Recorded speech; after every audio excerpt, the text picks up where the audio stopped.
All right. Still letting a few more folks in from the waiting room, and then we're going to go ahead and get started.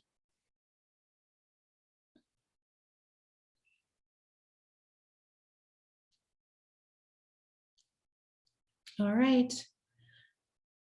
So I'm going to go ahead and start this event, and I'll just keep an eye in the waiting room and let folks in as they pop in. My name is Rebecca Deeds. I'm president of Preservation Piedmont. We are so excited to host our annual Piedmont Area Preservation Alliance gathering.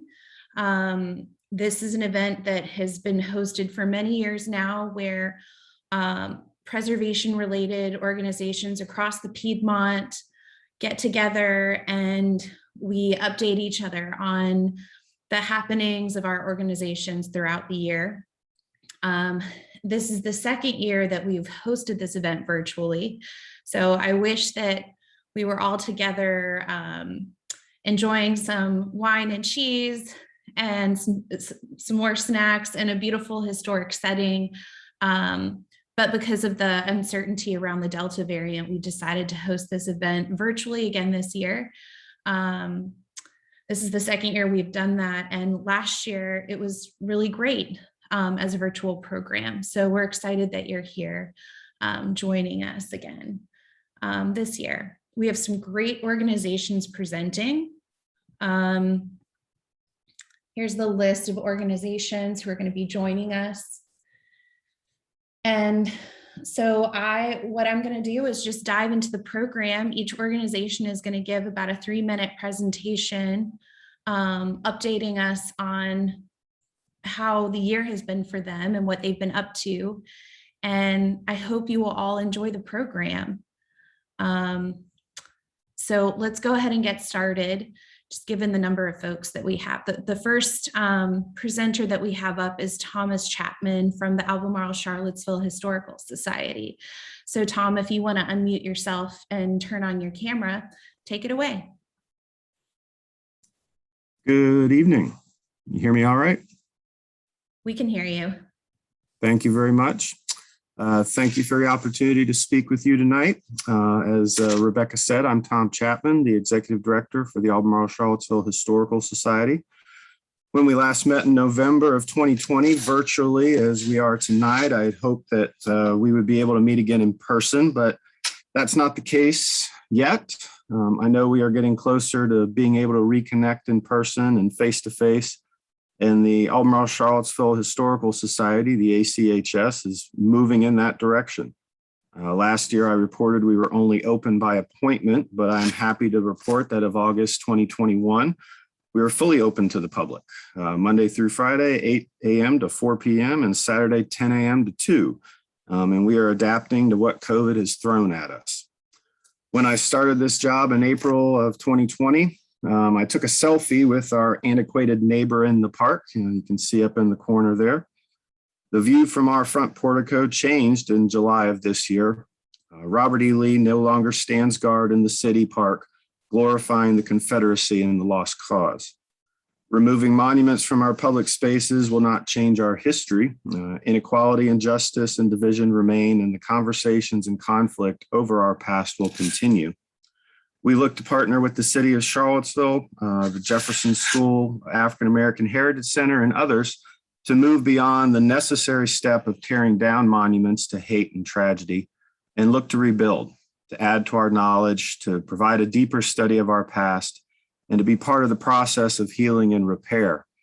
We had an event with the UVA Equity Center just a couple weeks ago. That's a picture of some of the students there in the park where Lee used to be. We opened up our doors as part of this, our 1921 public library building, which was also a gift from Paul McIntyre to the city, along with the monuments and the complicated historical record that comes with that. We opened up the 100-year history exhibit that we partnered with Jefferson Madison Regional Library to produce and located in the Central Library, and tells the story of a modern library system telling the whole history about its institution from Jim Crow to the present. And we opened up the Market Street Park, formerly Emancipation Park and formerly Lee Park. And one thing to ponder in thinking about our local history and the impact we can have, not one of the UVA students that joined us that night had any direct memories of what occurred in this park in August of 2017. The oldest among them started at UVA in August 2017 after the events that took place, which makes it so important to ensure that we continue to collect, preserve, and interpret our local history. Because as you can see on the screen, the mission of collecting, preserving, and interpreting local history is a commitment to inform, inspire, and create new understandings. History is not the past, it is the story we tell about the past. And every person in Albemarle County and the city of Charlottesville has a unique and powerful story to tell. Our vision is to reinvent the role of the historical society in the 21st century as a strong civic organization embracing diversity of experience, promoting understanding of our past to enlighten the present, and fostering inclusive history. And Rebecca, if you could move to the next slide.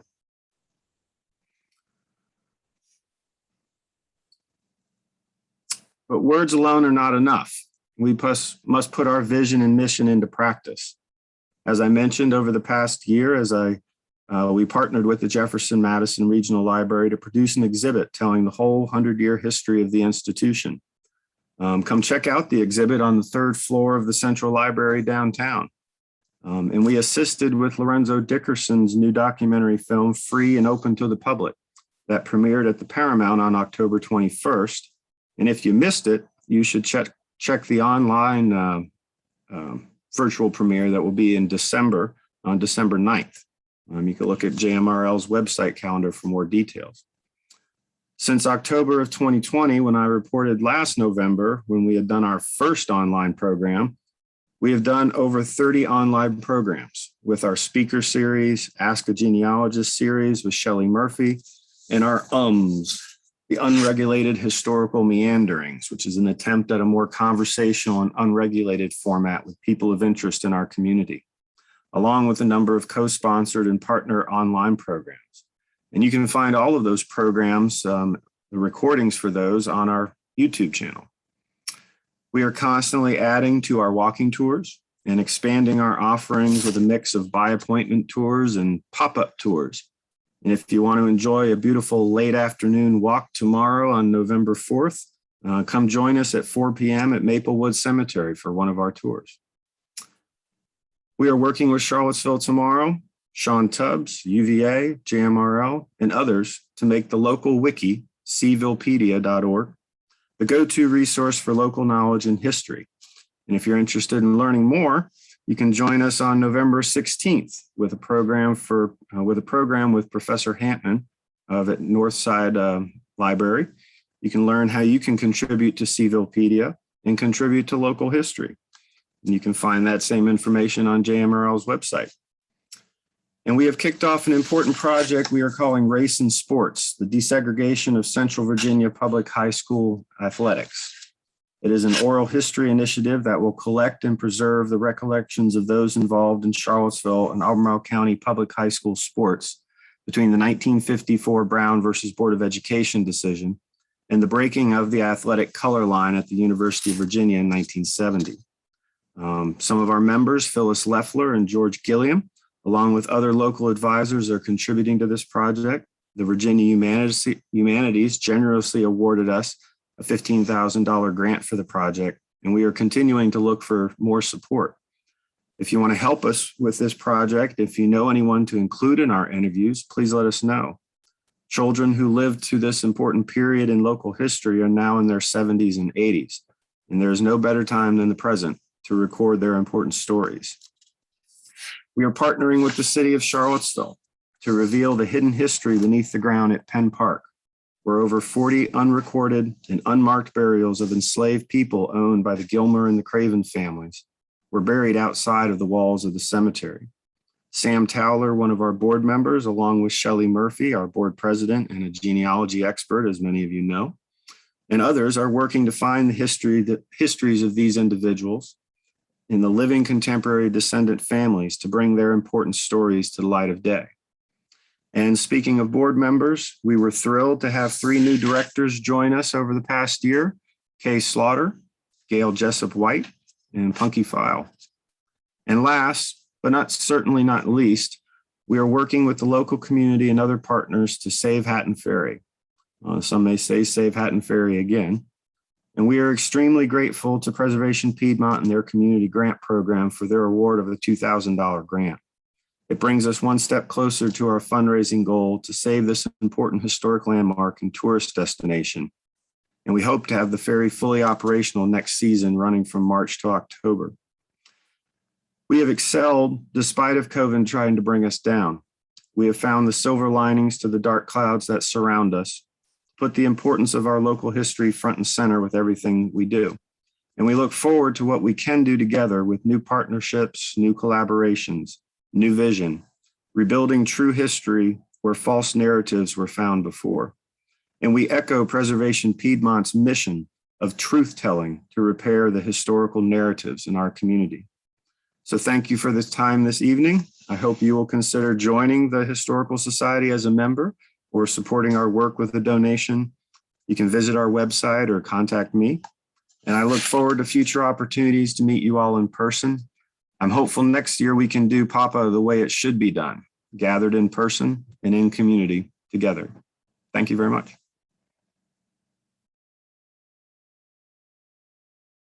Presentation, and I agree. I hope we're all together next year. So next up, do we have Jared Lowenstein here from the Albemarle County Historic Preservation Committee? No, but you have me, Ross Stevens, to give you a bit of an update. Wonderful. Take it away, Ross. So we review all the historic sales in Albemarle County, and the Albemarle County Historic Preservation Committee has a real estate subcommittee of 2 people that review all the sales. And we have sent out 60 letters, most recently to new owners of historic properties, to inform them of the owners of the importance of their properties and to offer assistance. The letters are geared to let them understand that they have a historic property, and with that comes historic fabric that we hope they preserve and save.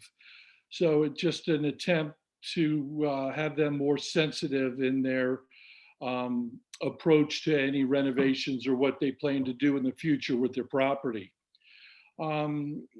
We also have a subcommittee of demolition and documentation. We have a subcommittee of 5 people that take turns, and when we get a demolition permit, when the county gets a demolition permit, we then, 2 of the members of the committee will go out and we document. This year we've done 4 documentations. We go out there and take photos and floor plans and document these properties that we see need to be documented and saved for future. There's also been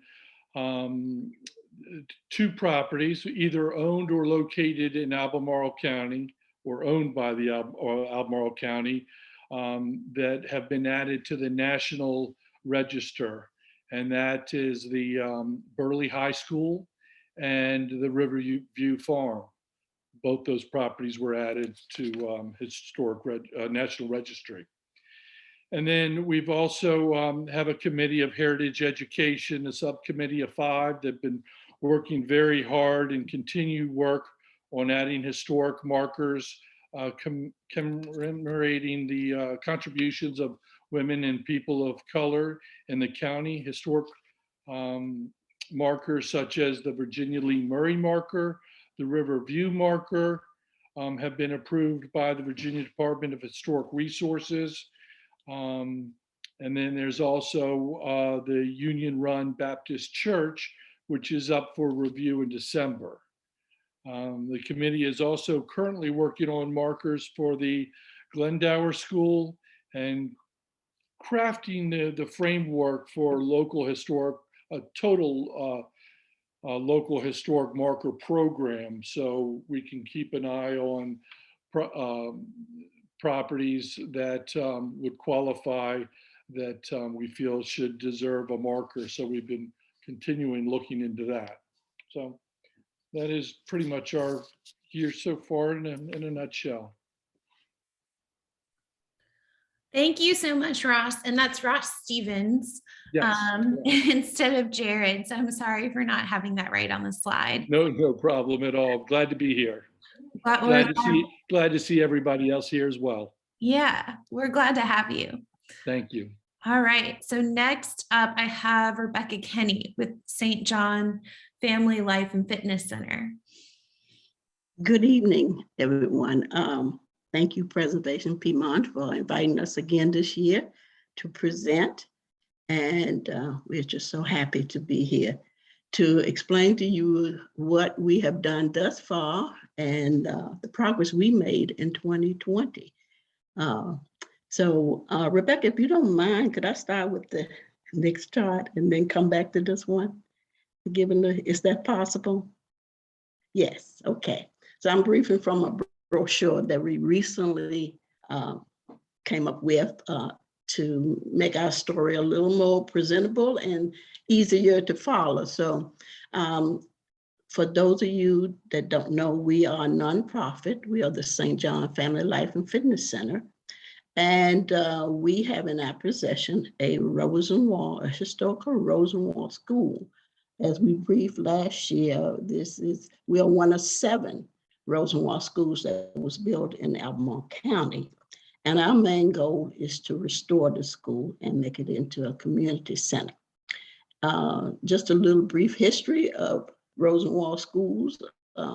Rosenwald Schools was an initiative that was mainly to narrow the racial gaps for schools for Afro-American children in the South. And with this initiative, Booker T. Washington and Julius Rosenwald came up with the idea of building schools that would be more beneficial for better education for Afro-Americans in the South. And so it started with 6 schools, and from that initiative, over 5,300 schools and vocational shops and teachers' homes were built in the South. So as our nonprofit, our mission is to provide physical, education, and spiritual programs that will benefit everyone in the community, not just the community, but everyone who wishes to participate. And so what we will offer, this will be our home once it's renovated. So our project is to renovate the school and to use it as a community center and a fitness center. And what we will offer, we'll have exercise equipment and training. We'll have exercise classes and classes to promote better health. We'll have a resource library with artifacts and computers for research. And also there'll be an opportunity for anyone who wishes to come and just to hear and learn about the environment of the Afro-American in our museum that we will have. A small portion of the center will be used as a museum. And then you could also walk through memory lane with all recording of the alumni, because we have alumni that are still alive, still living in the community, as I am one of those alumni. So we look forward when the day that we will be open and everyone can join us. So just to go down past timelines, how it all started in 1922-23 budget. That's when the building was constructed in Albemarle County. It's in Albemarle County, it's in Cobham, Virginia. And from 1923 to 54, it was an elementary school. And that's when I attended the last 2 years before it was closed. And then in 1954, it was sold by the state to a private family, and they lived there from 1954 to 2003. In 2003, that property was sold and it was bought by the St. John Baptist Church, and it's still owned by the St. John Baptist Church. Okay, so in 2003, there were selected repairs done on the unoccupied building just to keep it standing and keep it from deteriorating. Like we painted the roof and and did some repairs to the windows and things like that. And then in 2011, that's when we created the nonprofit, the St. John Family Life and Fitness Center. In 2016, there was a historical highway marker erected. In 2018, with fundraising and money that we have received from donors, we installed a septic system. And this, of course, we are work in progress. So we have been working piece by piece and in phases as money become available. And in 2019, we was placed on the National Registry for Historical Places. And then in 2020, we got our first federal grant from the African American Civil Rights Grant Fund, $75,000. With that, we repaired the foundation and put in encapsulation to keep the moisture and out from underneath the building. And that stabilized the building also. And then also in 2020, we were selected by the Building Goodness Foundations for Seville Build as a Seville Build project. So they have been very helpful with us. This is the organization that provides volunteer and they work pro bono. We have an architect and a project manager, electrician, a plumber. All those people have been working together with us to come up with plans and the design for the school or how it would be laid out. So they have been very helpful to us and continue to be very helpful to us. In 2021, as we continue to work, we have the conceptual design was approved by the National Park Service and also the Virginia Department of Historical Resources. So now if you could go back up to the first one, Rebecca, I appreciate it. So here's our future timeline. Again, we have received the second grant from the African American Civil Rights Grant. This time we received $103,500. And with this money, we will be able to fund our HVAC system, all the plumbing and electricity installation, as a misspelled word there, and a new well. And in addition to that, we have received $10,000 from the Dave Matthews Band.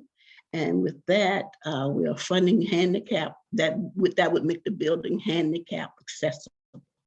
And also in November of this month, on November 20th, we will be launching our Buy a Brick campaign, which is another fundraiser that we have had and was successful with. And that would be a way that people can contribute and also have their contribution recognized as to someone they would like to recognize and honor. I'll tell you a little more about that November 20th day in a minute. Okay, so in October 2021, we were expecting to get started, but we've been delayed a little bit. We're still waiting on the building permit from the Albemarle County. So once that gets started, which we're looking forward to that, to be approved very shortly.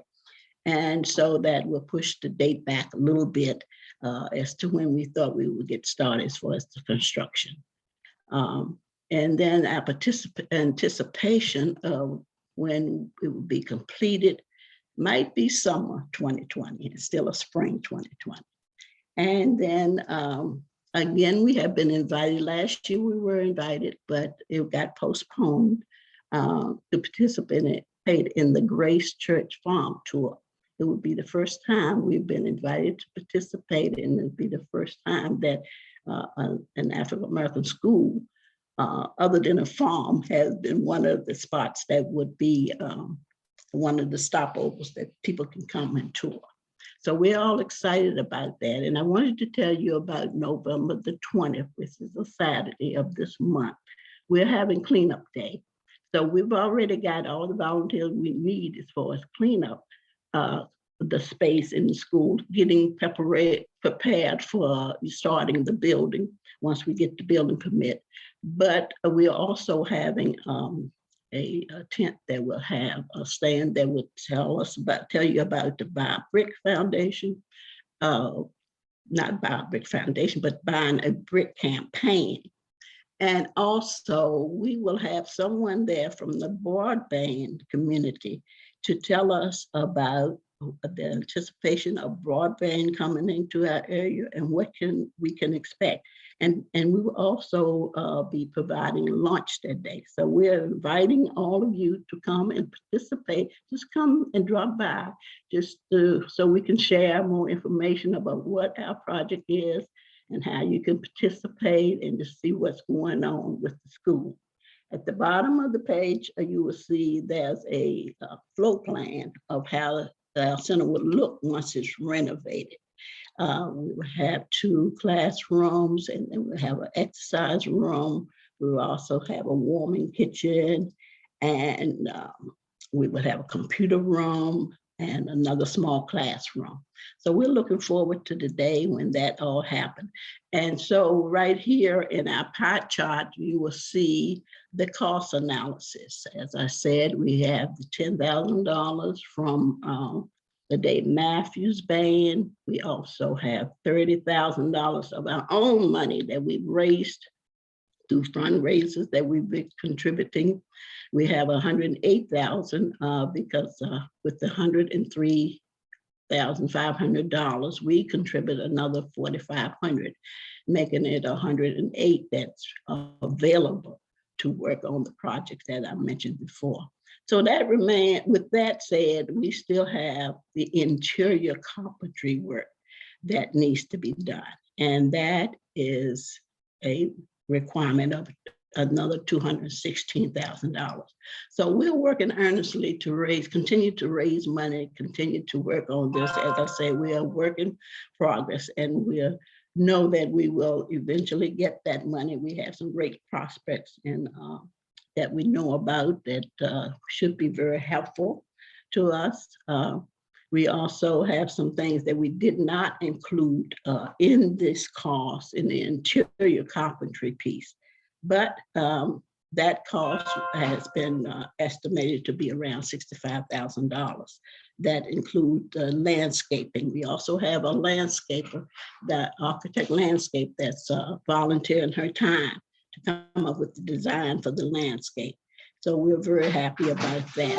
So if you would like to come out and participate with us, join us on the 20th of November of this Saturday, 20th November, we'll be more than happy to have you. And I will put the information in the chat as to how you can get more information about that day. And also, if you'd like to have a copy of this brochure, I will be more than willing to send you out a copy of that. So thank you very much for your time, and I appreciate it. And as others have said, I'm hoping we can get together next year in person. Thank you. Rebecca, thank you so much for that presentation. And just to echo what she said, if presenters, if you have more information that you want to provide, feel free to drop it in the chat. But we're also recording this meeting, and if there are resources that you want to email me, I can email it out to our participants and post on our website. So please feel free to provide extra information that way.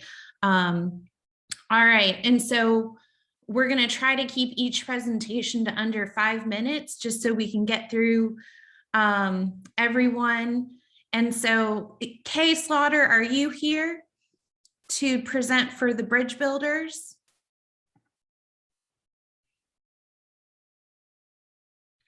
I didn't see her in the meeting. So I think we might, I may come back to Kay in a little bit. And we will just go ahead and move on to the next presenter. Lucille Smith, are you here?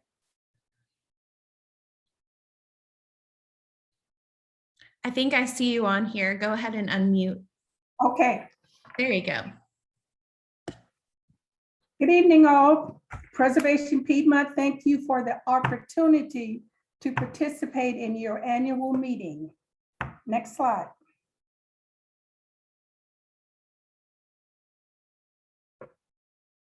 I was a 2020 recipient of the Preservation Piedmont for an award to write a book on unforgettable Jackson P. Burley High School. And I will also update you on some of the other accomplishments that the Burley Varsity Club has made within the last year. Next slide.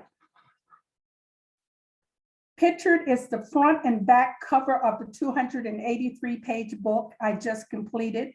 It is currently at the printers, Worth and Higgins. There's a delay. We are hoping to have the book out in the next 2 weeks.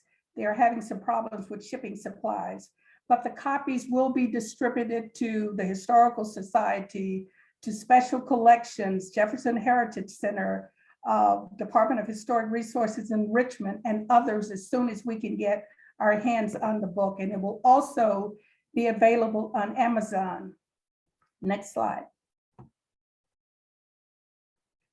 On September 23rd, a Burley Highway marker was approved, and it will be placed on the campus of Burley Middle School, very close to the monument wall.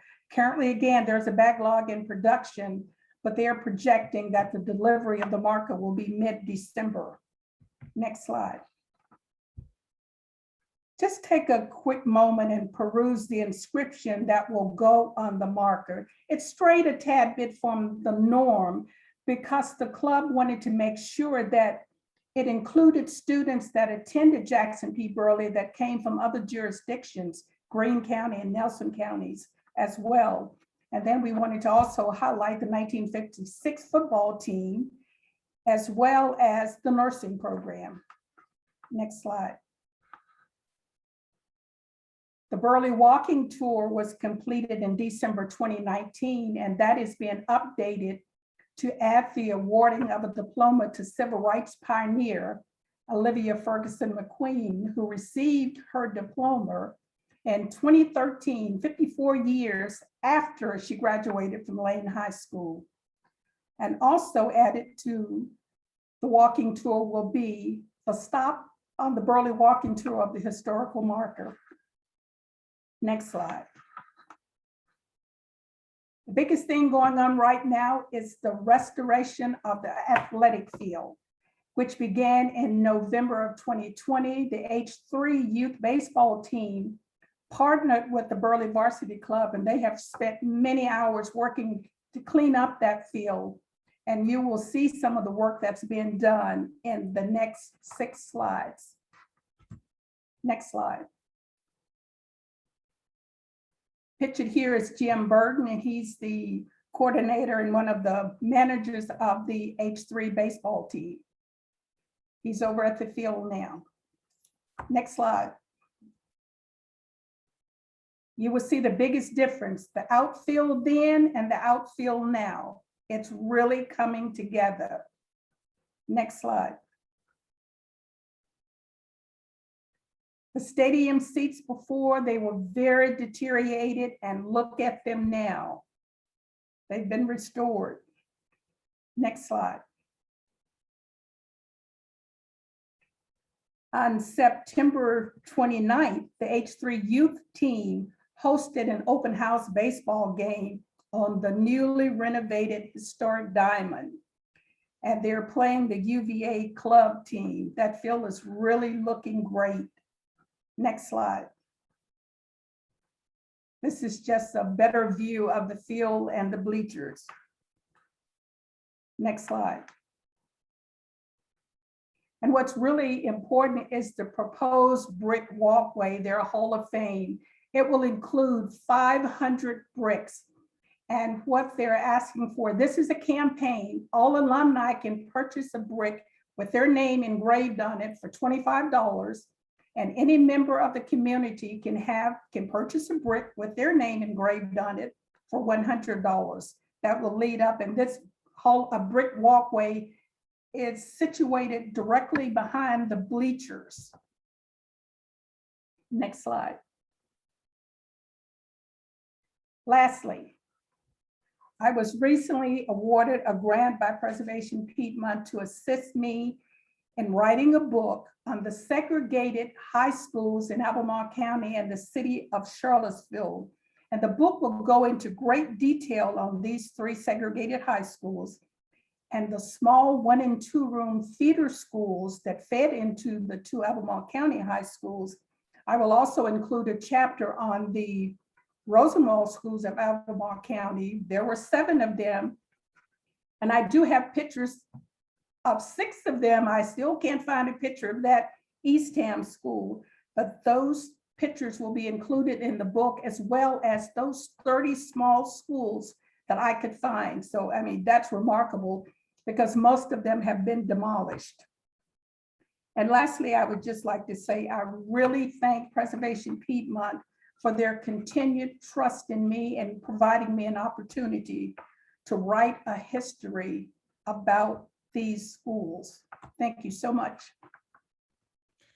Thank you, Lucille. And I love the before and after photos. Those are awesome. Thank you so much for your presentation and for all of your work. So it looks, next we have the Central Virginia history researchers, which Andy couldn't make it, so she provided a video. I'm gonna try to play this video over the Zoom, and someone chime in if the technology isn't working correctly. Hey everyone.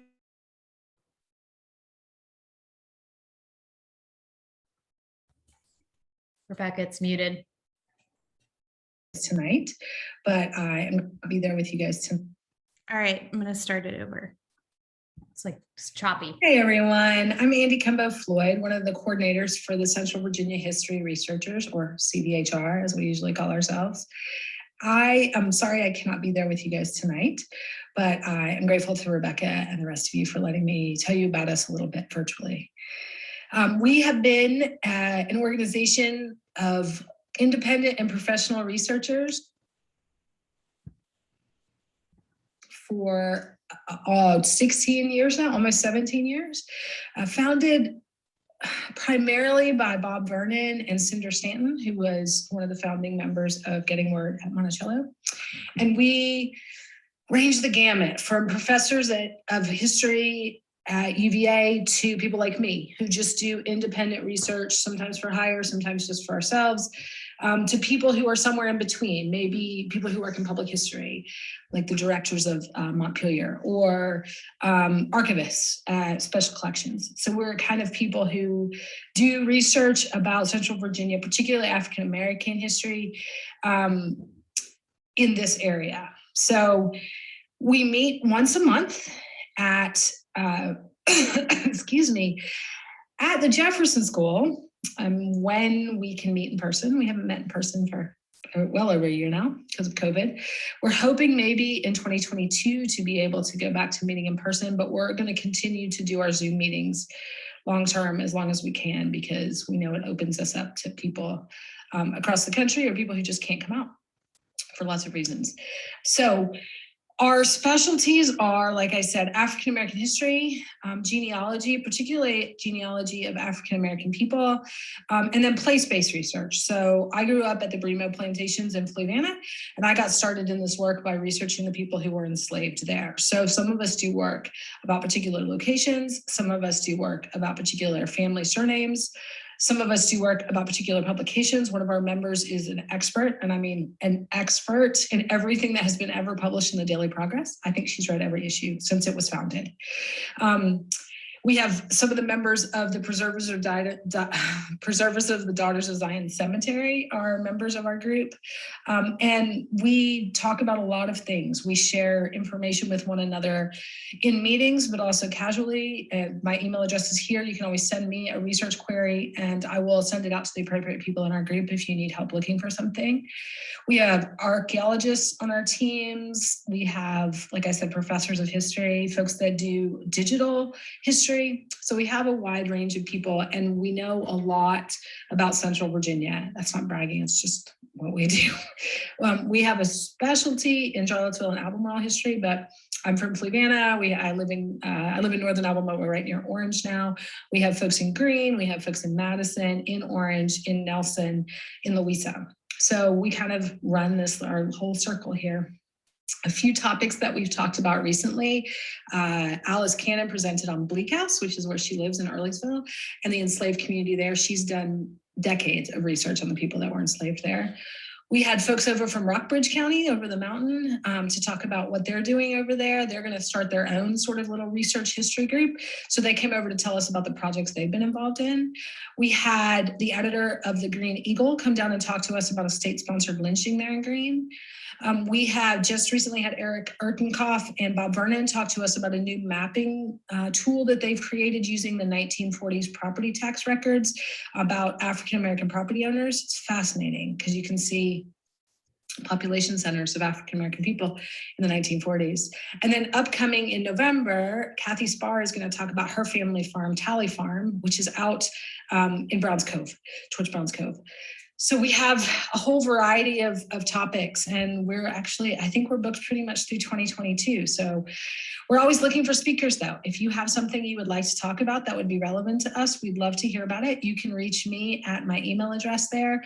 And then our website is centralvirginiahistory.org, and our Facebook page is Virginia History. We'd love to have you join our mailing list. We don't bombard you with messages, just mostly announcements about meetings and occasionally research requests or announcements about other activities. So if you'd like to be added, please just email me there at my private email and I will get you onto the list. Thank you guys so much. I hope the rest of the evening is wonderful for you, and do reach out if I can answer any questions or if you'd like to present for us. Thank you so much. Have a good evening. All right. Sorry, that was a little rocky at first, but I hope that it was smooth the rest of the way. So next up, we have the Charlottesville Board of Architectural Review. Do we have Robert Watkins here? Yes, I'm here. Great. Good evening, everybody. My name is Robert Watkins, and I'm one of two preservation planners who works for the city of Charlottesville. Tonight, I'm presenting on behalf of Jeff Werner, who's my colleague and the senior preservation planner, and I'm going to review the activities that the city's Board of Architectural Review has activities that have been going on, as well as some of the projects that we've undertaken as planners for the city. When COVID hit in March of 2020, the BAR's activities were disrupted for several months, like many things in the world. However, by June of that year, the BAR resumed monthly meetings, and we've continued to hold productive and efficient virtual meetings for nearly 18 months now. And despite the chaos of the last year, the BAR's activities have not lulled at all. The board has reviewed 107 projects and granted 89 certificates of appropriateness since January 2020 in the city of Charlottesville. When we last reported to you in fall of 2019, we were about to launch a historic survey of the 10th and Page neighborhood. That project, which we completed with the help of a CLG grant through the Department of Historic Resources, produced documentation of 338 properties in 10th and Page, one of Charlottesville's traditionally Black neighborhoods. That survey wrapped up in June 2020, and the State Review Board recommended the district be listed on the Virginia Landmarks Register and the National Register of Historic Places. Starting in 2020, we started to investigate a cemetery at Penn Park when the city funded an archaeological examination of the Gilmer Craven Hotop Cemetery. Like Tom Chapman spoke to earlier, results from this examination indicate as many as 40 and perhaps more possible unmarked burials outside the 3 family plots. And evidence suggests that most are likely the graves of individuals who were enslaved at Penn Park between the 1780s and Emancipation. We've partnered with the Albemarle Charlottesville Historical Society to research who those people might be and how we should contact potential descendants. Finally, we're working again with the Department of Historic Resources to kick off the first phase of a cultural landscape study for the downtown mall as conceived by Lawrence Halprin, the landscape architect. We are doing this with the help of a cost share grant through DHR, and this project will kick off in the next few weeks.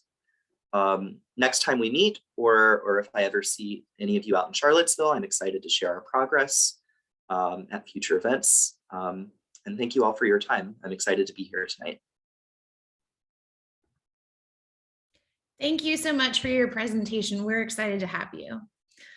So next up, we have Phil and Sally with the Charlottesville Historic Preservation Committee. Do you all want to take it away? Yeah, I'm going to talk. So good evening. I'm Sally Duncan. I'm the vice chair of the Charlottesville Historic Resources Committee. So we've made some progress this year on a few things. The first one is that an updated cemetery marker for the Daughters of Zion Cemetery was installed this spring. The marker reflects the new information gained from ground penetrating radar surveys, which revealed that the cemetery holds over 600 graves. So the old sign said that it may contain as many as 300, and the new wording simply says contains hundreds of unmarked graves, so that if further research reveals more, the sign isn't numerically bound. And then the other exciting thing is that we are finally getting close to having a new walking tour map for folks to use. So our subcommittee had been working on the walking tour map before COVID and has spent a lot of time this year getting back to it. And so we have allocated money for the design and printing, and we don't have a timetable for when it will be done, but we have contracted with a designer. And we are definitely aware that this is something that people would like to have done and made available. So that is kind of on our, high list of priorities to actually finish. We spent some time this year talking about Vinegar Hill Park, which is near the Omni in the new code building.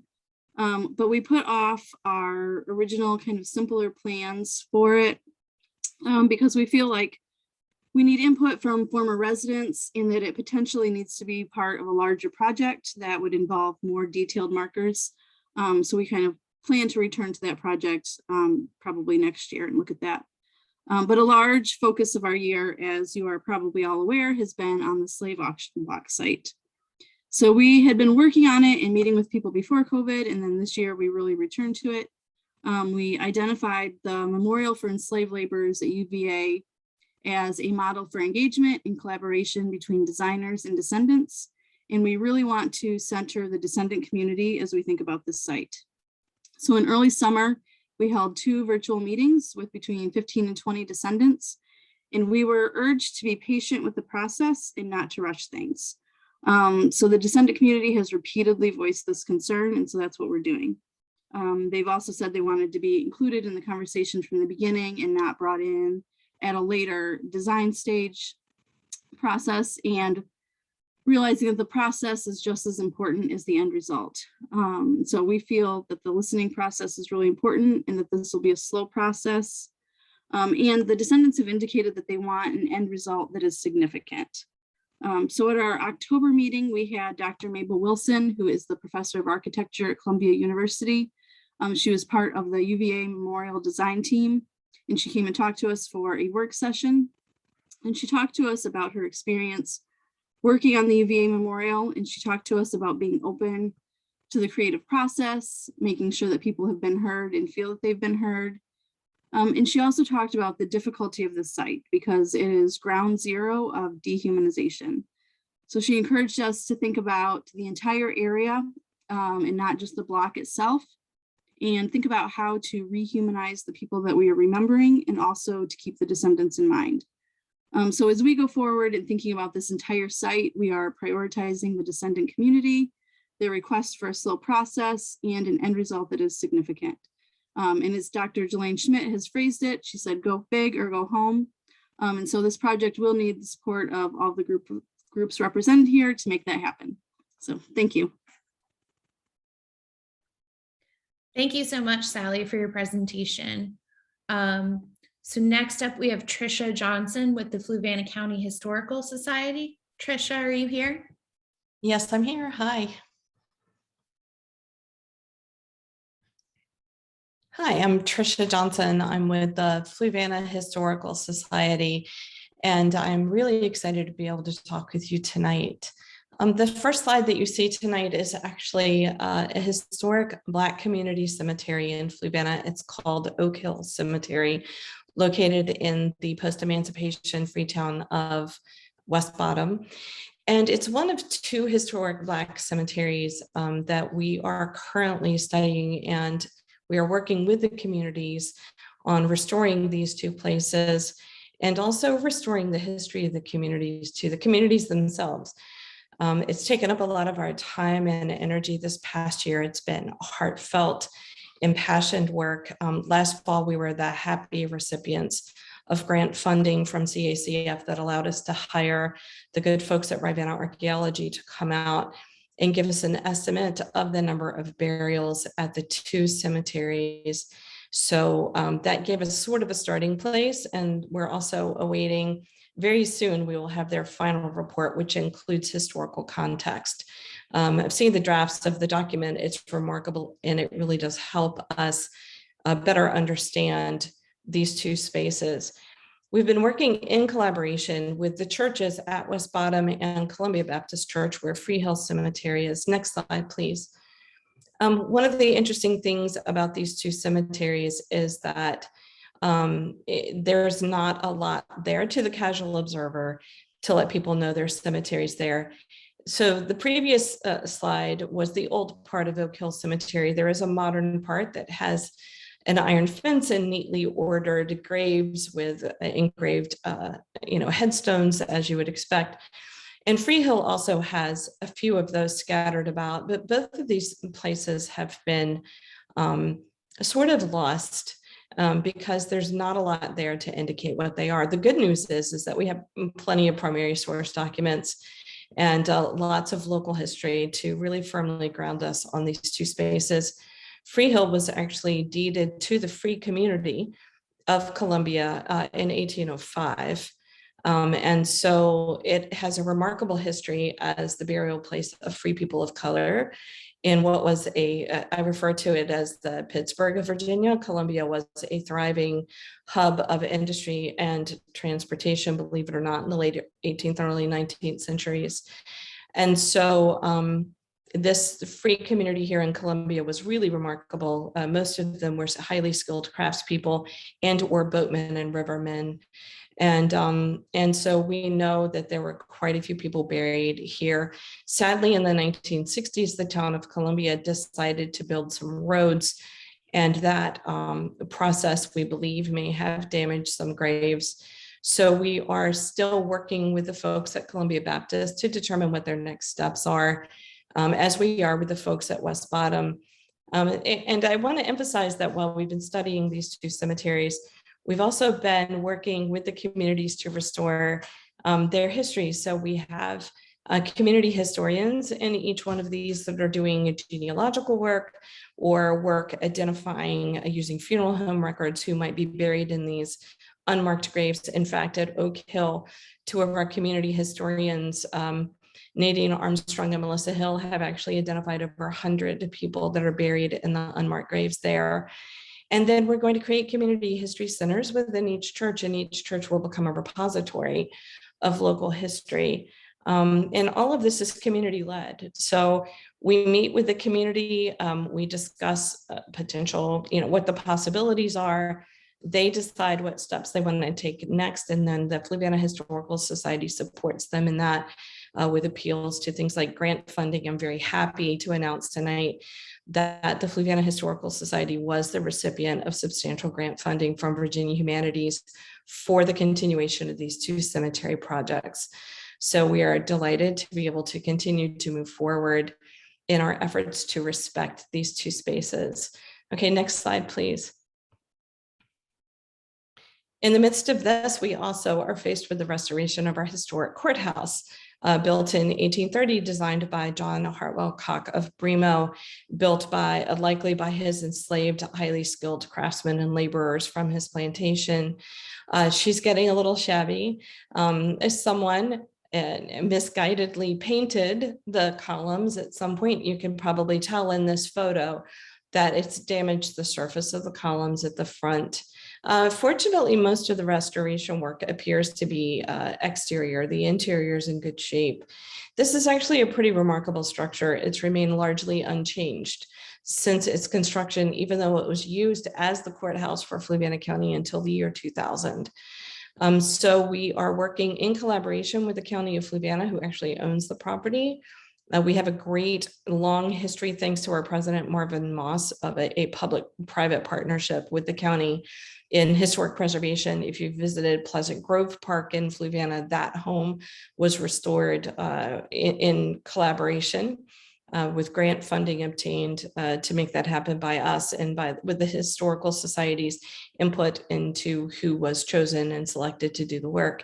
Similar process is going on here. We're very fortunate to have on our board Kathleen Kilpatrick, a recently retired head of DHR. So there are a few people better equipped than she and our president Marvin Moss to ensure that this restoration work is done properly.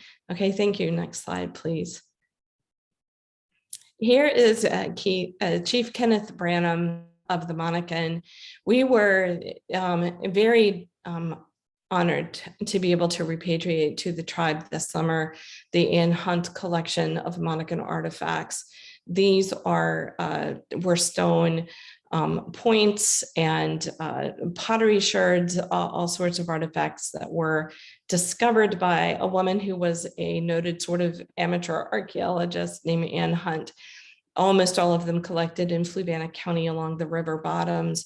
It was a substantial collection of artifacts that actually filled the back of our SUV. And again, our good friends at Rivanna Archaeology helped us out with this by giving us some advice on the repatriation process, which we appreciate.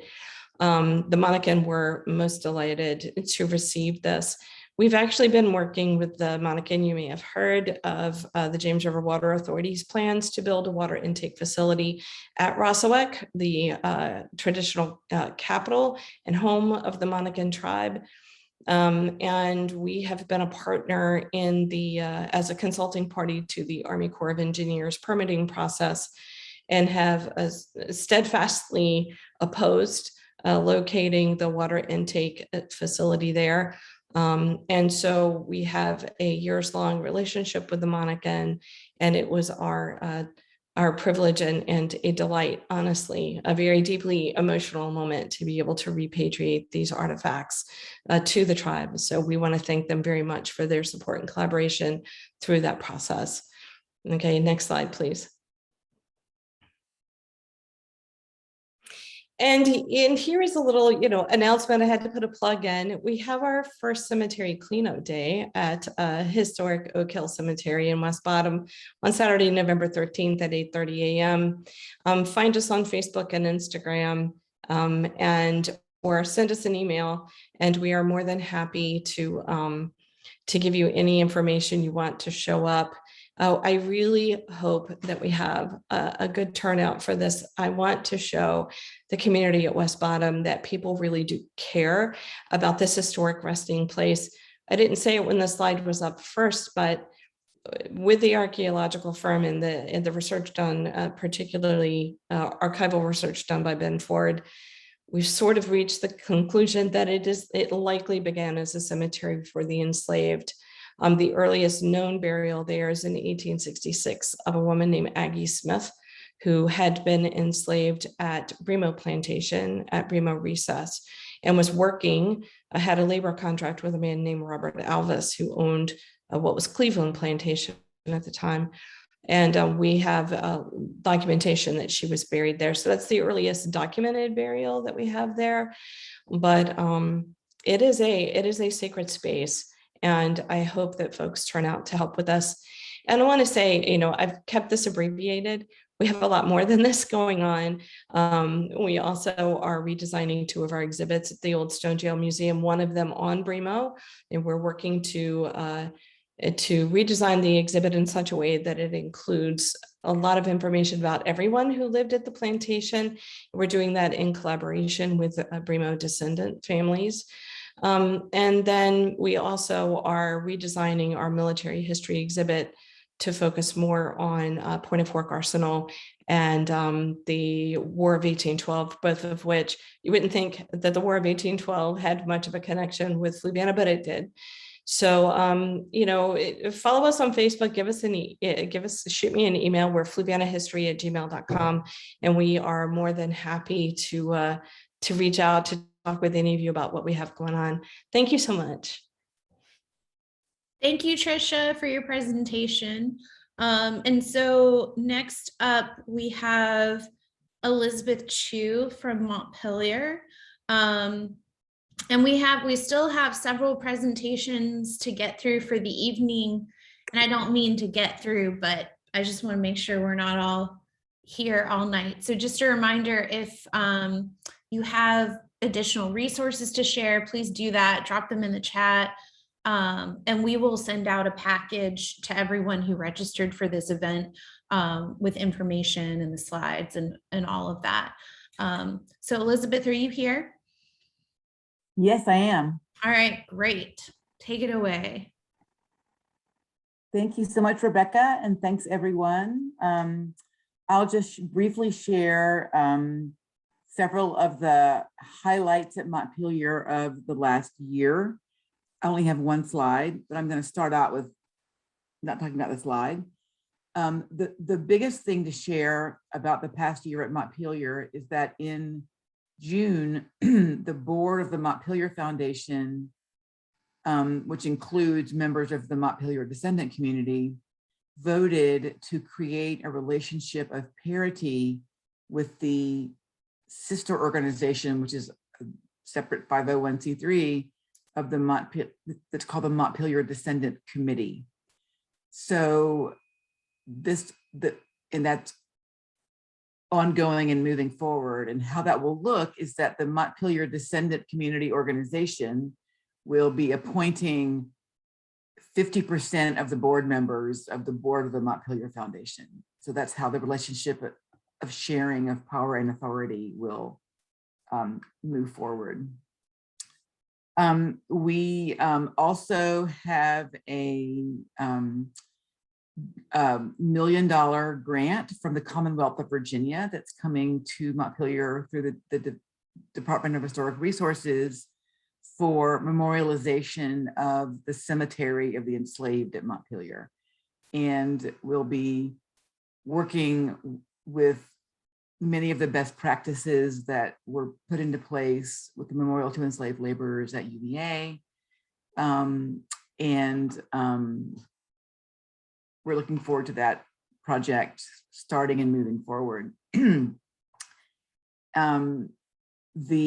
of the kind of outcomes and results of the COVID shutdown and then sort of recalibrating after COVID that I'm very proud of, in addition to what I've just said, is that currently now when you come to Montpelier, the central experience of being there is no longer a tour of the house, the mansion of the Madison family. We have a new tour protocol which really decenters the house so that the tour is 2/3 outdoors, 1/3 indoors, and considers the landscape of slavery, the institution of slavery, and the lives of individual enslaved men, women, and children, in addition to the house of the Madison family and the story of James and Dolly Madison.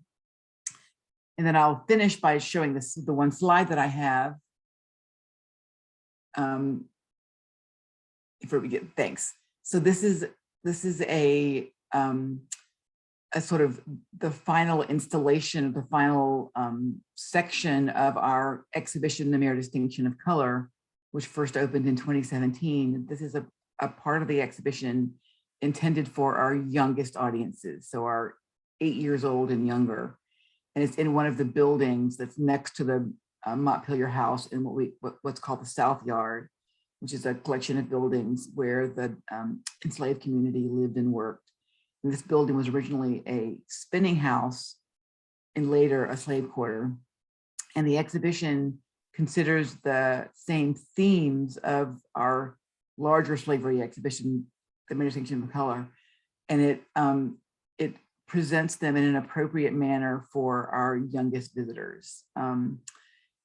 We installed it this past January, and it opened kind of quietly in September, and we're looking forward to having a more kind of prominent rollout and opening of it but I invite you all to come and see it. It introduces ideas about race, and then it talks about the institution of slavery, the enslaved at Montpelier through a family of children whose mother was the personal lady's maid to Dolly Madison. And it connects with the larger exhibition, and that one of the films in the exhibition concerns a teenager who we present as a child when he was a child in the exhibition, this section. So anyway, I encourage everyone to come out and visit this and see how we're trying to work with our youngest audiences. Thank you, Rebecca, and thank you, Preservation Piedmont. And I also hope to see everyone in person in 2022. Thank you. Thank you, Elizabeth. All right, next up I have Sarah Von Harper with James Monroe's Highland. Sarah. Hi there. Glad to be here. Sorry, I didn't mean to jump right on top of your last word. So excited to get talking. If you want to flip to my first slide, please, Rebecca. I have 3 and I will try to be brief in talking from them. So I want to talk about kind of 2 big things from our year to recap a little bit our public archaeology from this past summer. It was a grant-funded month of archaeological fieldwork on what we're calling the hashtag Lost and Found main house, which is following up on our discovery. We announced in 2016 that there was a completely different house that Monroe had constructed and moved into moments before he became governor of Virginia. That house burned probably late in the year of 1829 after Monroe had sold it, but still during his lifetime. And it seems to have been completely forgotten in the interim. And so we were exploring a little bit on this house, but the real, at least half of the goal of it was the public part of public archaeology, where if you ask new questions, you get new answers, and you can engage the public in that dialogue. And so that was that discussion with people who were visiting, families, as you see here on the screen, and individuals, and just really talking about how we ask questions about the past, how we ask new questions, different ones than had been asked previously, and how we get different answers. So we're in one slide looking at the destruction layers of the house with evidence of the fire and huge heaps of plaster that came off the walls and perhaps ceilings and during the fire. It was still hot when they fell. And in the one on the left is an area just outside the kitchen wing of that house. And we wanted to dig there as close as we could to that kitchen section, in part because we wanted to tell people about Hannah, an enslaved cook who likely moved there with several of her children, not all of them, but several of her children, and worked in that space, the adjacent space, and may even have slept there with her children during that time. That really just the presence of our inquiry there was how we engaged people in those conversations and really bringing discussion of the whole history of Highland into that excavation. So it was learning in terms of archaeology, and it was at least equally engaging the public in the sense of inquiry-based learning about the past and just the way we frame our questions and the way we approach the work. Okay, next slide, please.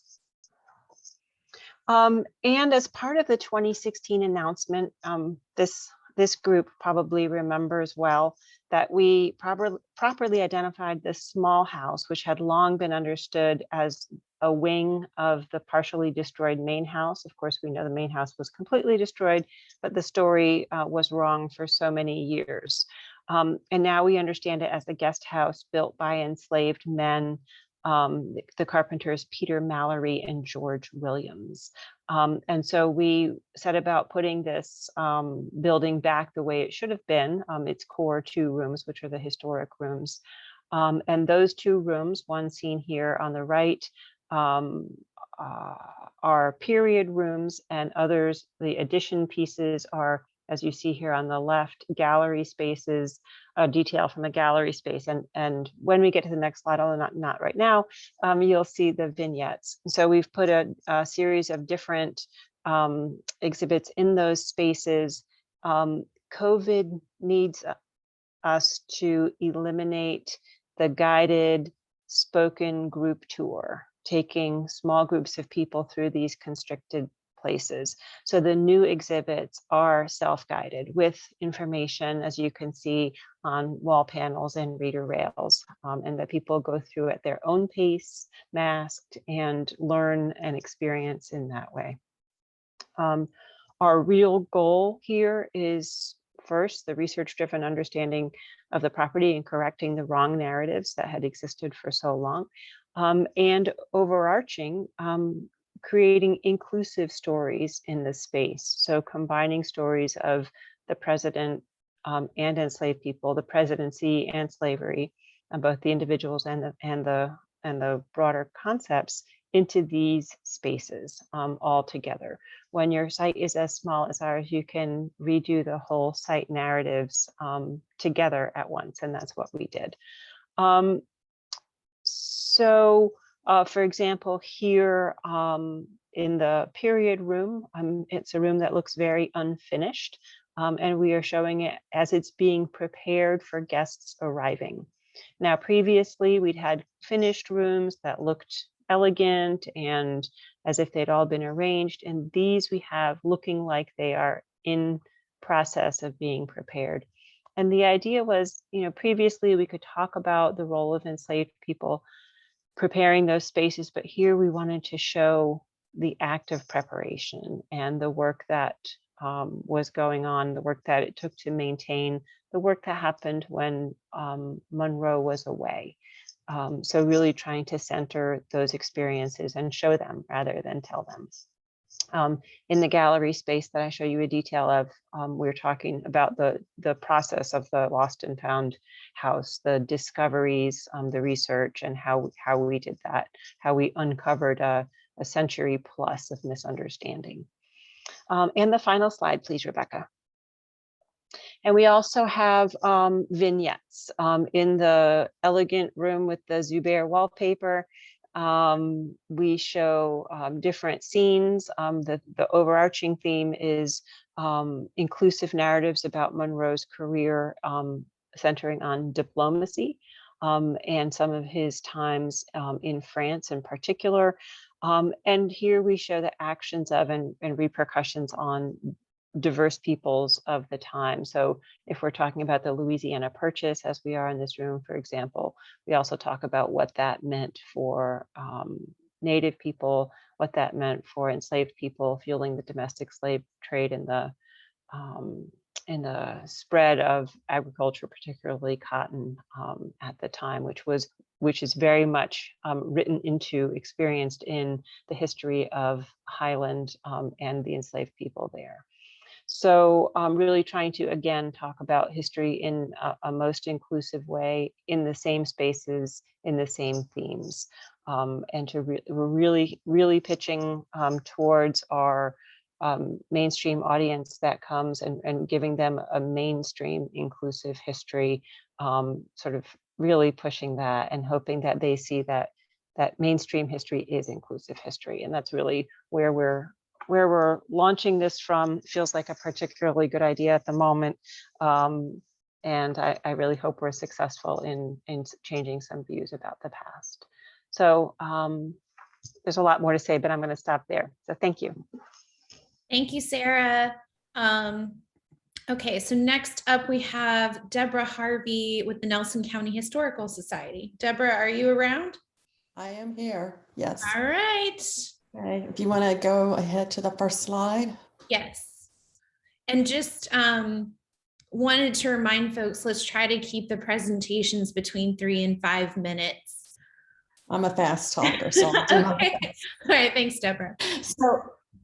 So I'm Debbie Harvey. I'm the president of the Nelson County Society. And I'm going to talk kind of over the past 2 years, really, in terms of what we've been doing. Next slide. Next slide. There we go. So I've broken this up. No, go back. It was slow showing up here, I think. So I've broken this up into the different committees that we have and the work that they've been doing. COVID, while unfortunate for us, of requiring us to close our museum for over a year, we did open it the end of July or end of June of this year for tours again, but it gave us the opportunity to do a lot of work within the museum and to update a number of our exhibits and things. So here, our building grounds crew, there was a lot of external preservation work that needed to be done to the building. And we had part of the building was added on. It was a home up until shortly before the Historical Society purchased Oakland. And there was a small kitchen in the on the first floor. And we removed that in order to give us some more exhibit space you see in the top center. And we're planning to use that more as a rotating exhibit space. So next slide. I think mine's a little slower than yours. Okay, so collection and exhibits, as I said, with COVID, it allowed an opportunity to do a lot of reworking our exhibit space, and we did that in a pretty massive way. We did receive a large a bequest from a member of Nelson County who had been a collector of historical artifacts, tools. He had quilts, he had artifacts from a community in Dutch Creek when there was a school there. He had obituaries that he had been clipping since 1969 from the local paper. And we received all of that from him. So we established a small tool exhibit displaying some of the tools, some more antique than others, in one of the small rooms. And then what had been our education room, we completely revamped and put a timeline around the ceiling there, laying Nelson County's history against the US history and key events in Nelson County's history. And we see that as it gives us the opportunity as we move forward in time to rotate out that exhibit and change it more easily than we've been able to before. Right now, we have a selection of things ranging from Native American artifacts up through the present day with some of the things that have happened in the 20th and even 21st century within Nelson. And so we hope that will help educate people about the entire history of Nelson and allow us a lot more flexibility than we've had in the past. As part of our rotating exhibit, we focused on an exhibit called Delivering the Mail, where we focused on pictures of post offices that are no longer in existence and identifying those and other artifacts that people donated from the time when the mail was delivered by horse and buggy even. Okay, next slide. Our archivist is positioned on the third floor office space within our museum.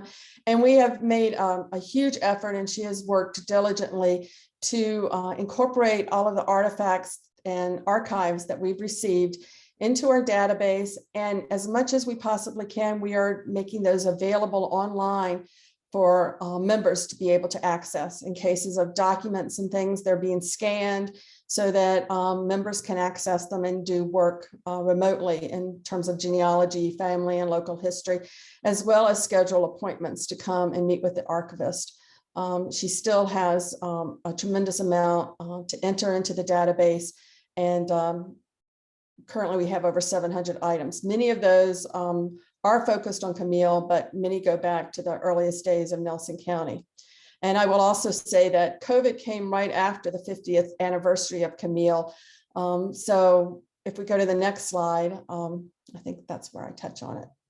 Well, no, we have research and inquiries where we are also addressing family genealogies. So those people who are interested in having their, a short view into their family genealogy, we have a researcher who's doing some work for that and displaying those within the museum. We, in addition, take inquiries through email or in person and answer those for people, and work with the Nelson Memorial Library, which houses a lot of our resources in terms of family genealogy there. Okay, next slide. And then in historic preservation, these are the different projects that we've worked with and consulted with the Department of Historic Resources and the Blue Ridge Tunnel brickwork. We worked with them on that and the opening of that, and some other buildings and findings within Nelson County. Next slide. And then special projects, as I was getting ready to say, this COVID followed our 50th anniversary of Camille. So we did an update to our Camille room where we added what we call a television channel. And you can see that in the top right corner, where we are working to digitize and make available to anyone who visits all the information that we have on Camille, the videos, the previous programs, information on specific communities that were hard hit by Camille. And the intent is to allow people to come in and get a 15-minute quick overview if they know nothing about Hurricane Camille in 1969, or if they are a family member or live in a specific community, that they can dig in deeper and delve into that particular community and learn about it. We are planning to add a kiosk outside of the building that will include some of the Camille story for those people who visit when the museum is not open. In addition, we created a boardroom. Go back, please. We created a boardroom for the board to meet, and we also received a grant from the Virginia Humanities for a blog by Lynn Coffey on drawn from her Backroads books. And we have a program plan for her coming up probably next year. She's had some personal situation that didn't allow that for this year. We've done a number of programs on Zoom and recorded those so that they are available for people to see later if they would like. And then looking forward to next year, we are one of 6 locations in the state that was selected by the Smithsonian Museum to house the Museum on Main Street exhibit about crossroads in Virginia, or in rural America, excuse me. And so we are planning for that, which will open on March 12th. Thank you. Thank you, Rebecca. Thank you. Thank you very much, Debbie. So next we have the Piedmont Environmental Council.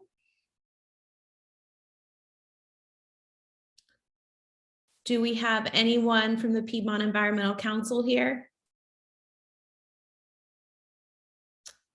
All right, so we're gonna skip you guys and shoot me a chat if you're gonna come, if you're coming in a little bit later. Hey, Rebecca, I am here. I'm sorry about Okay, that. I couldn't find the mute button.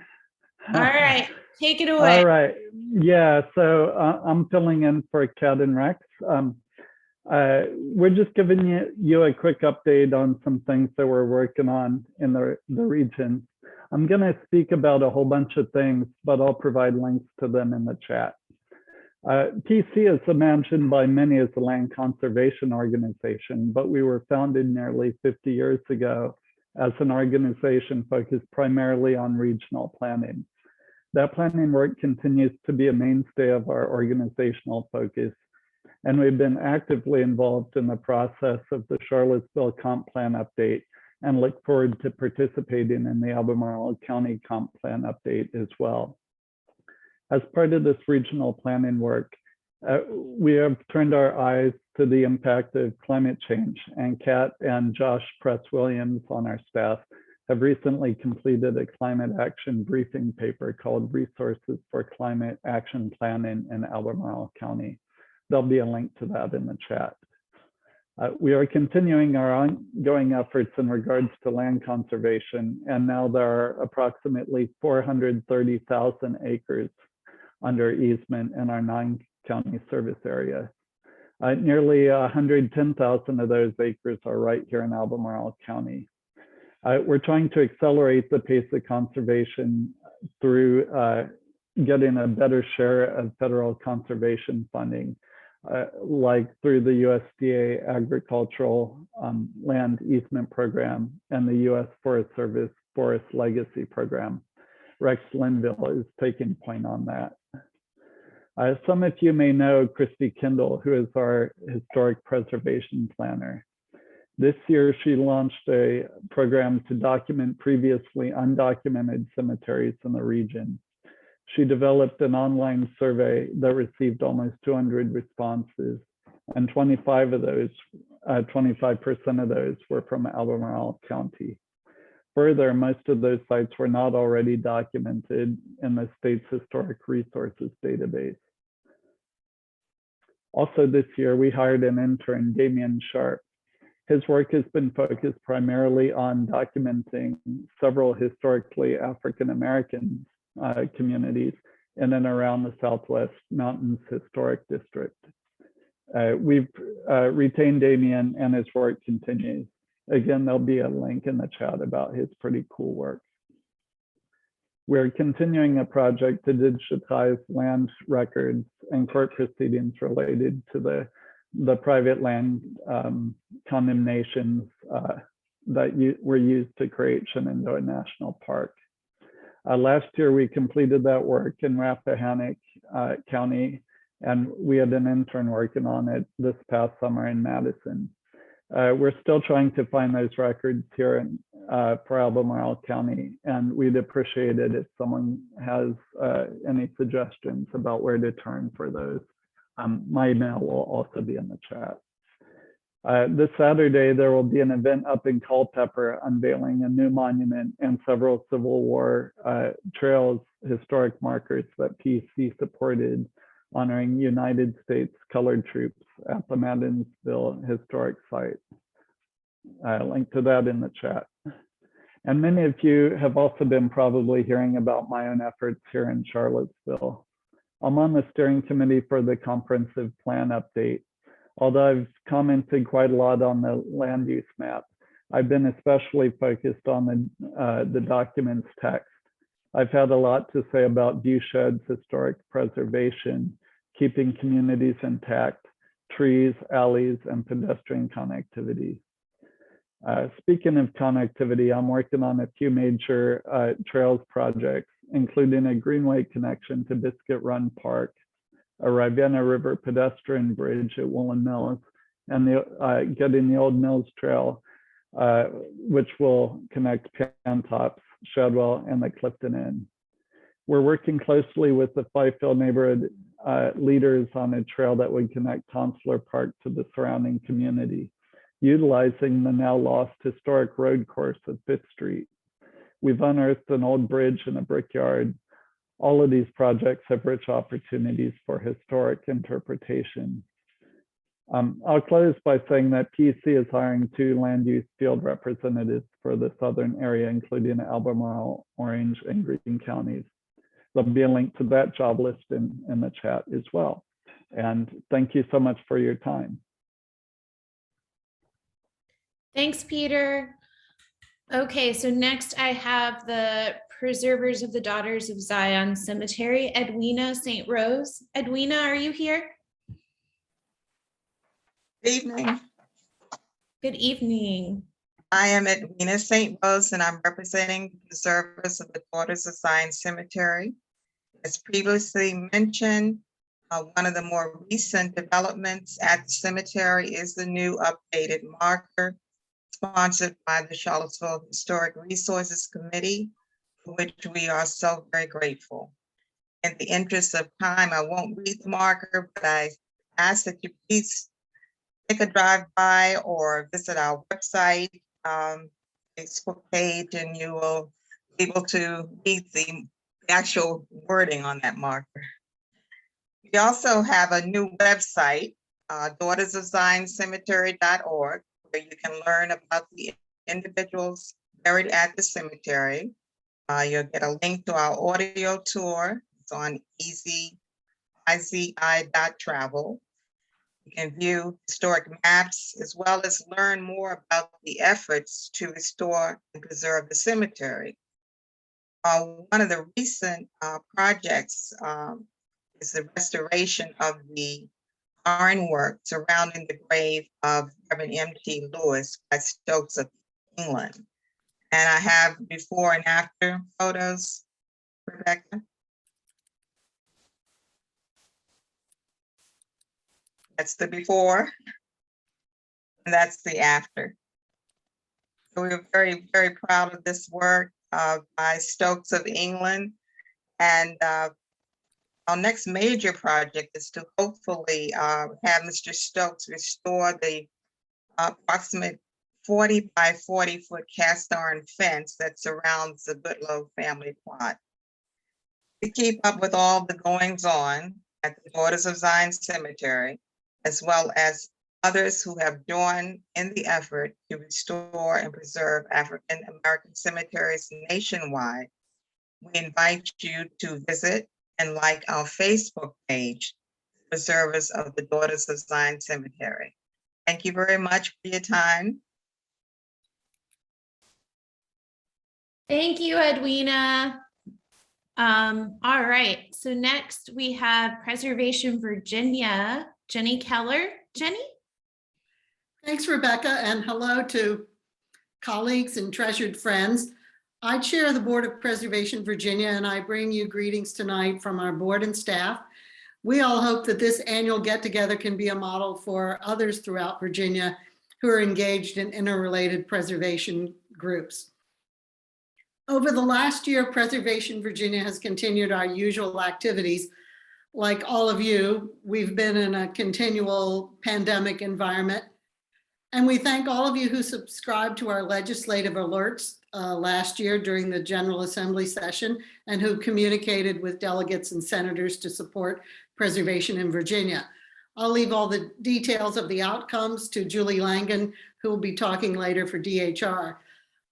This year, in the upcoming session, we will again have the services of a lobbyist to help us advocate for Virginia's historic resources. So please look for those emails in your inboxes in a couple of months. And if you're not on our list, please do sign up. I'll put our website in the chat when I'm through talking.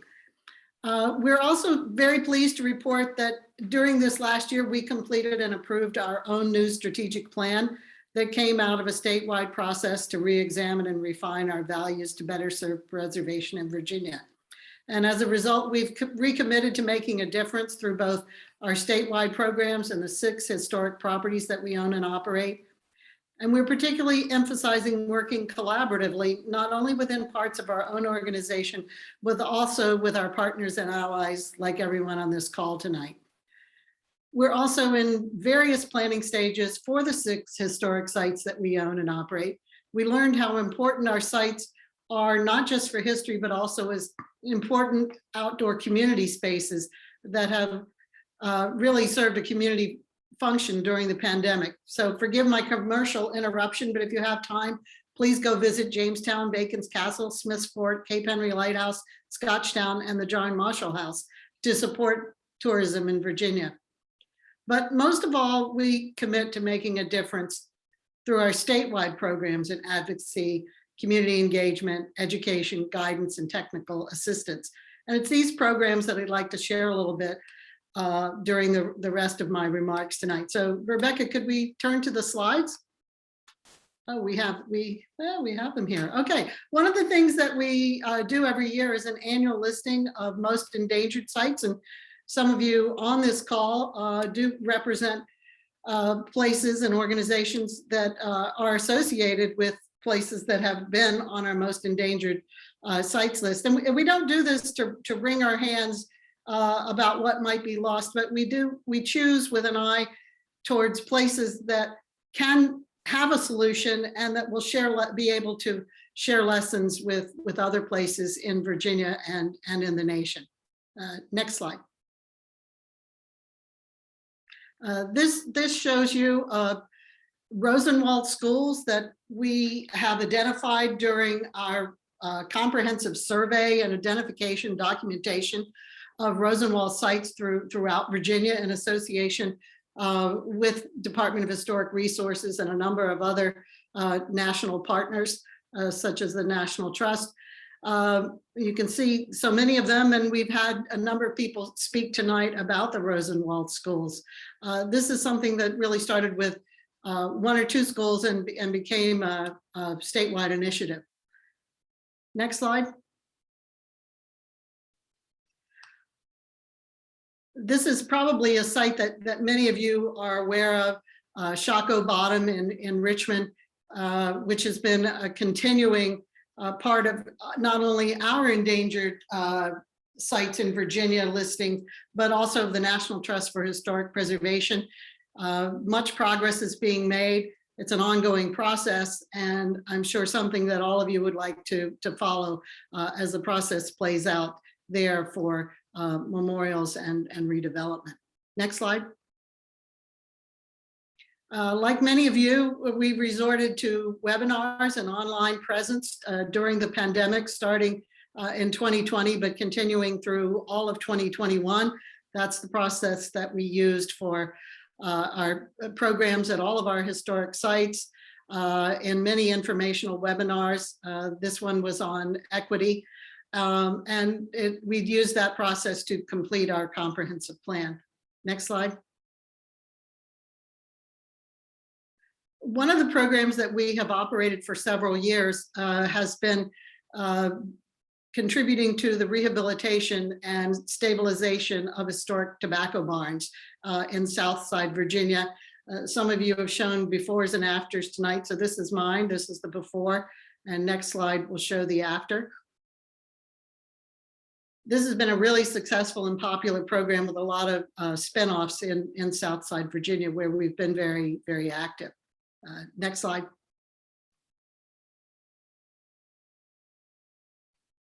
Okay, I guess that is my last slide. That's all I got. I'm sorry. Okay, so our list is annual, and please be on the outlook if you have a pet project that's endangered, and particularly if you believe it has lessons to share with others and that there is a solution that can be found. Congratulations to all of you on your good preservation work, and stay tuned for our legislative alerts that will come as we move into the 2022 legislative session. Thank you so much, Preservation Partners and Allies. We're really proud of all the work that you're undertaking and accomplishing in this area of Virginia. Preservation is not just about places, but also about people and community, people like all of you. Thanks so much. Well said, Jenny. And I'm sorry if I missed a slide when putting the presentation together. Oh, that's fine. It keeps us moving. All right. Well, so we only have a few folks left. So we have Emily Johnson with Thomas Jefferson's Monticello up next. Hi, everybody. And actually, we can go ahead to the first slide, and I will try to be brief in the interest of time. I use a review of what's been going on, mostly about our operations, but it's wonderful. It's so invigorating to hear from all of you about what you've all been doing. It's wonderful to be in a community with so many creative and dedicated colleagues. That we had reopened with a limited capacity, going to completely self-guided tours, limiting contact, managing group size and flow, and that we pivoted to a lot of digital programming, a lot of all of you. We can move to the next. With spring and the vaccine rollout, we were able to bring capacity back up, and we've actually been presenting. And actually, I think that's probably my kid in the background. I'm sorry about that. We've been able to reintroduce guided tours. We found that a lot of our visitors gave us slightly lower ratings without guided tours. It was really interesting. We thought people were kind of moving away from that model, but we found a lot of our visitors, at least, really hungry for that kind of contact. Have made some changes, though. The overall tour is shorter, and it's much more intentional about the thank you. It's much more intentional about the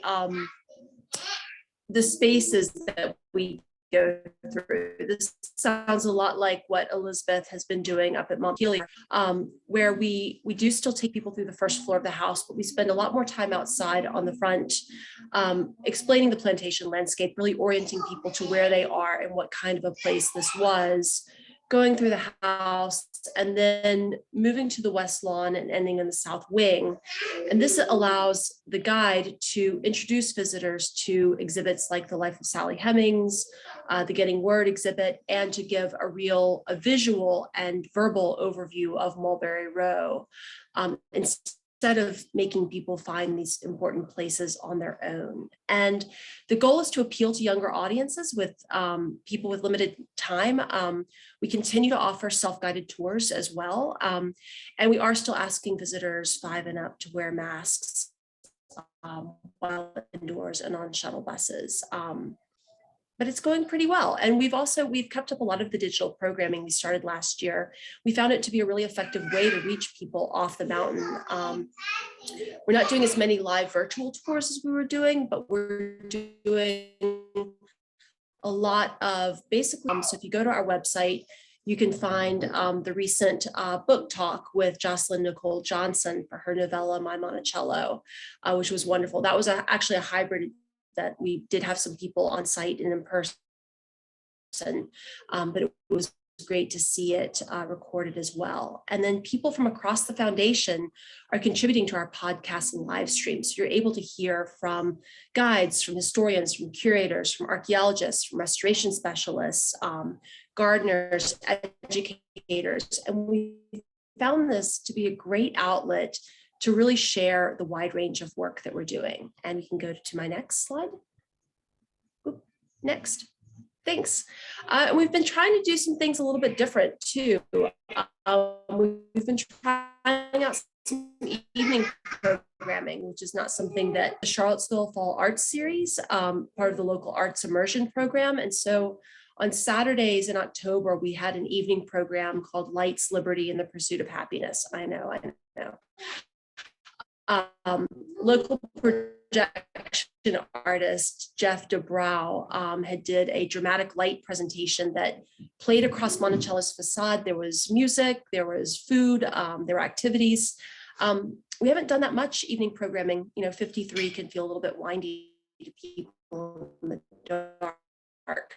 But you may see more. We've got anniversaries coming up. 2023 is going to be the Foundation's 100th anniversary, and we're busily preparing for 2026 and how to commemorate both the 250th anniversary of the Declaration of Independence, as well as the 200th anniversary of Jefferson's death and the ensuing dissolution of Monticello. So that's it for me.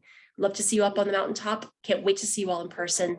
Thanks for your patience and your time tonight. Good night. Thank you so much for your presentation. And it wouldn't be a Zoom event without some family interference there. So next we have the Virginia Department of Historic Resources. Julie, are you with us? I am, yes. Thank you. Good evening. Good evening. I'm Julie Langen, and I'm Director of the Department of Historic Resources. And it's a pleasure to share with you a bit about what DHR's activities and priorities have been this past year.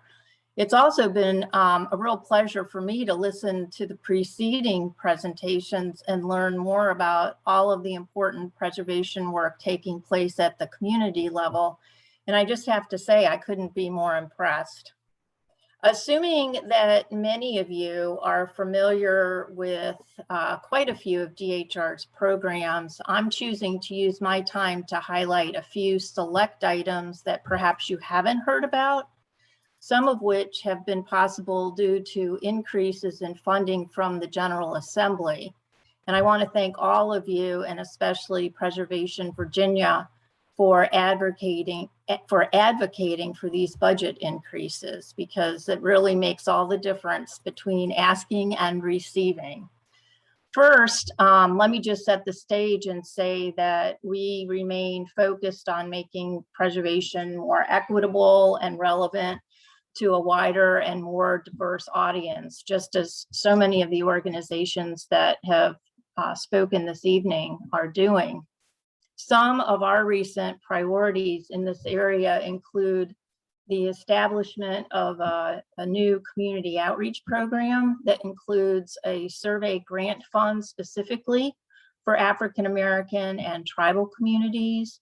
And it also includes a full-time staff person to lead this effort, as well as a paid internship program with HBCUs.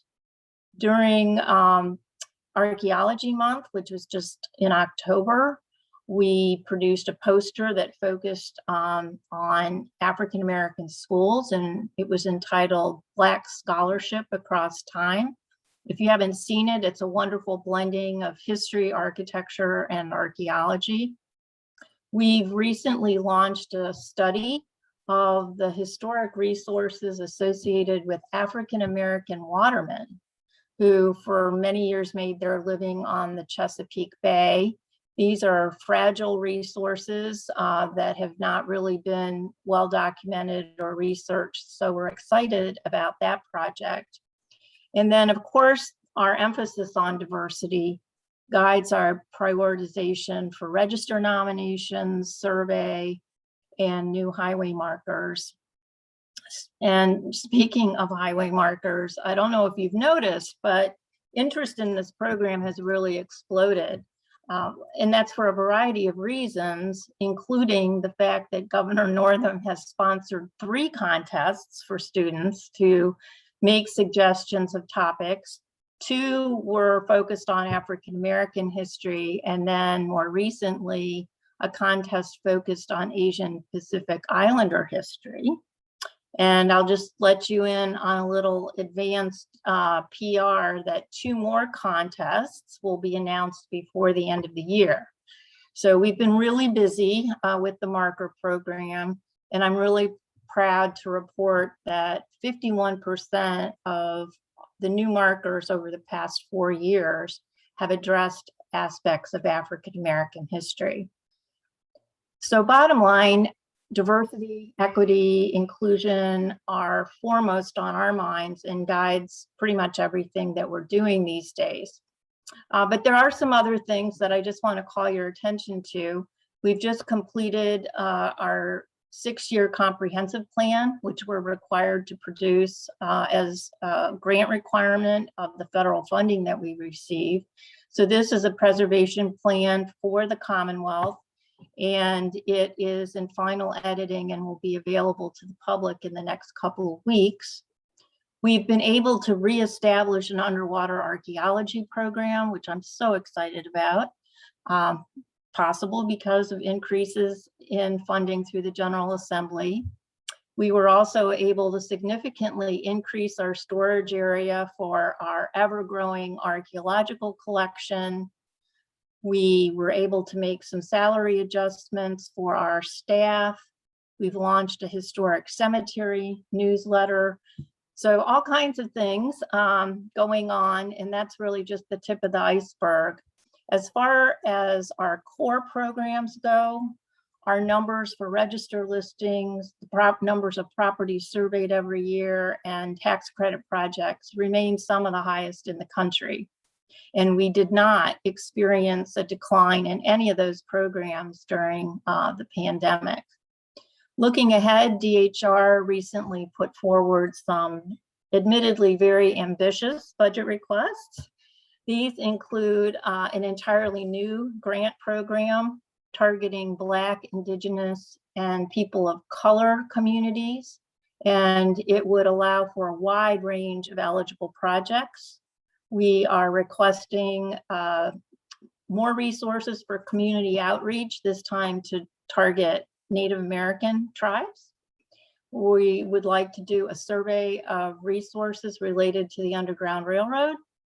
And I think I'm probably out of time, so I'm going to ask that you let me know, shoot me an email if you have questions or would like additional information.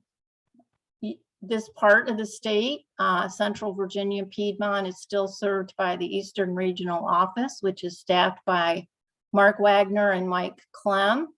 And to keep in touch with all that DHR has going on, I encourage you to check our homepage on our website because we update it regularly. And following us on Facebook, Twitter, or Instagram is another good way for timely information. So thank you very much. It's been a pleasure to be here this evening. Julie, it's been a pleasure having you. Thank you so much for your presentation and for being with us tonight. So next we have Sheila Crane from the University of Virginia Architectural History Department. Sheila, are you here?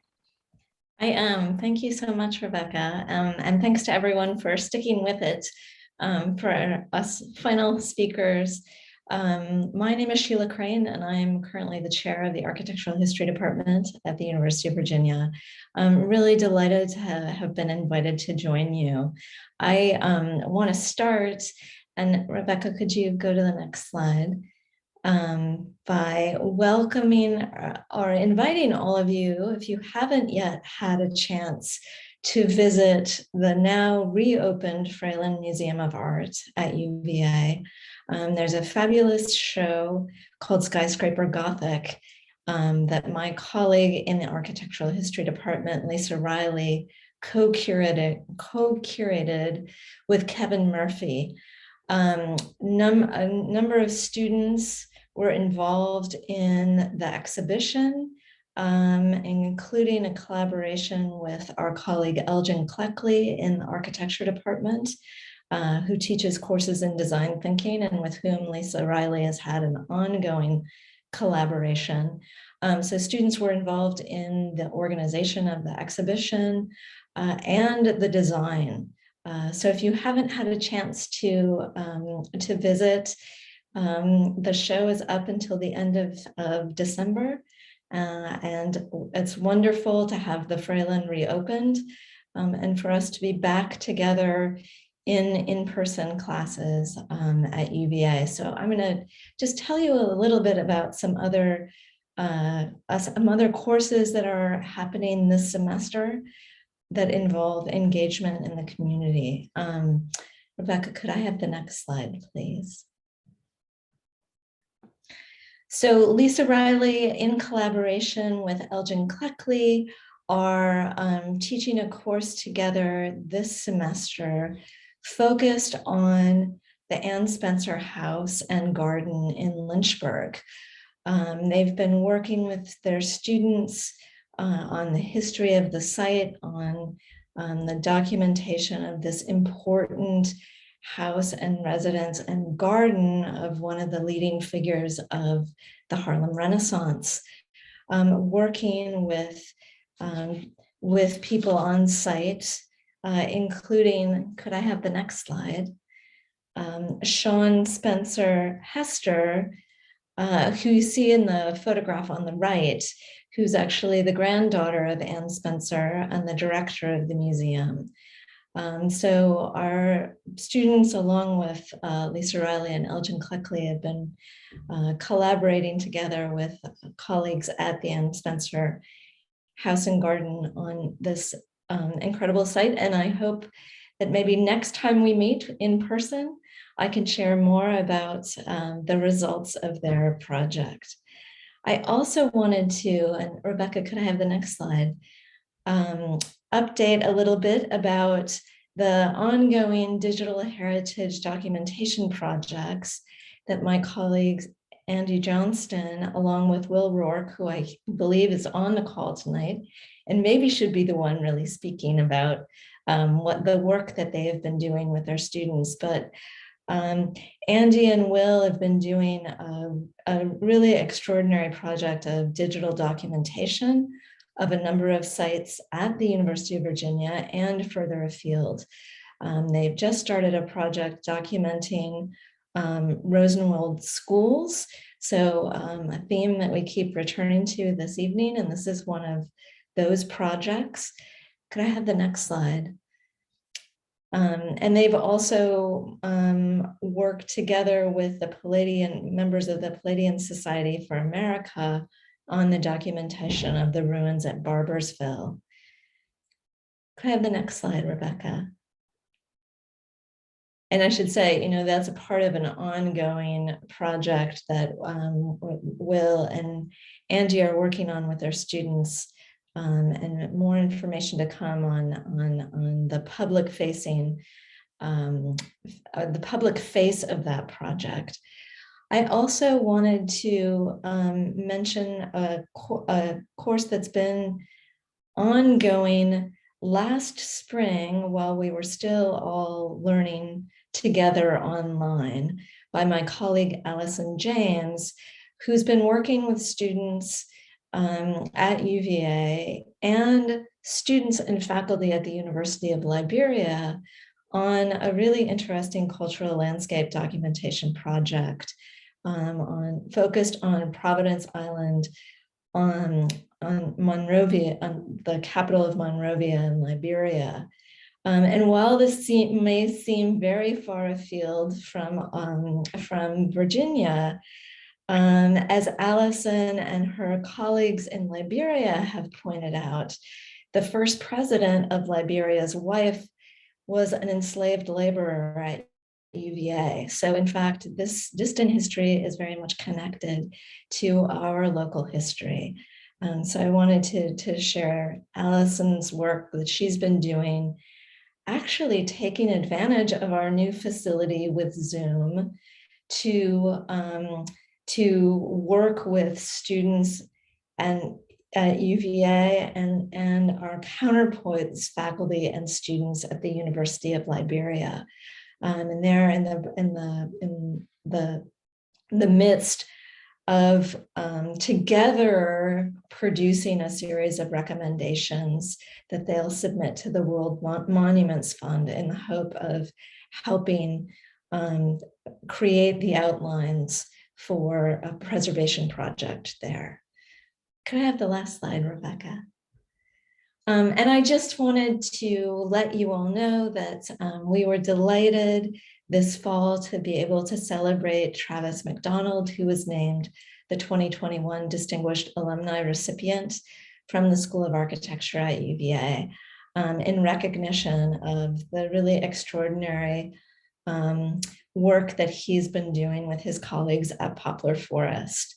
And I should also mention that the 2020 Distinguished Alumni Recipient from the School of Architecture was Mabel Wilson, who mentioned earlier. So it's been a really stellar series of people, and I'll look forward to sharing our next recipient with you next year, hopefully back in person. So thanks everyone for sticking with us, and I'll hand it back to Rebecca. Thank you for that excellent presentation. We really appreciate it. And so last but definitely not least, we have Brian Hogg with the University of Virginia Office of the Architect. Thank you, Rebecca. Thank you everyone for your patience. We've been busy over the last couple of years. I don't recall making a presentation last year online. So I want to focus on one big project that's was planned 5 years ago and it's finally started construction. That's the renovation of Pavilion 8, which is one of the later pavilions to start. It's toward the south end of the East Lawn. And for people of my age and older will recall this as the President's Office. Since the mid-1980s, it's had classrooms on the main floor and an apartment up and an apartment down, but it hasn't been renovated since then, since about 1985. So we're really excited to have the opportunity to freshen this building up.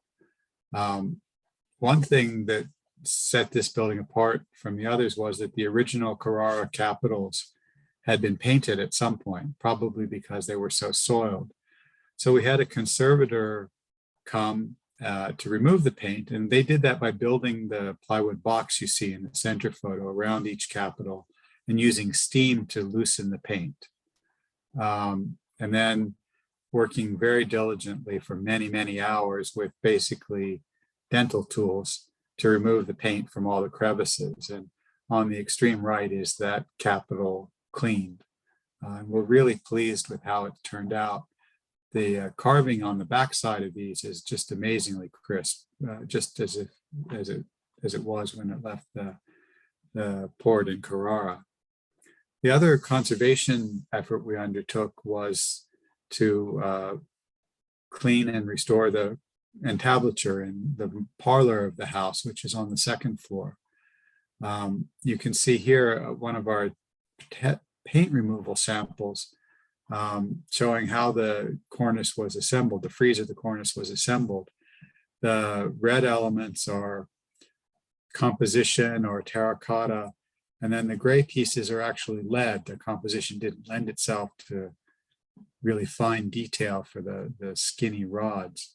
So it was the combination of these two materials that were assembled to make the frieze. It's a pattern Jefferson used in the parlor at Monticello, I believe. It certainly appears at Monticello. So we're really excited. The conservators who did the paint removal also recreated a number of missing pieces. So now not only is this entablature legible for the first time in decades, but it's complete. So we're very excited about that. But more importantly, the house has gotten a new roof. It's gotten all new air conditioning and plumbing and electrical service. It has smoke detectors and fire suppression. And the classrooms are being brought up to modern standards with all the technology you could hope for. So it will really, when we finish sometime next month, they'll start being used for teaching in January.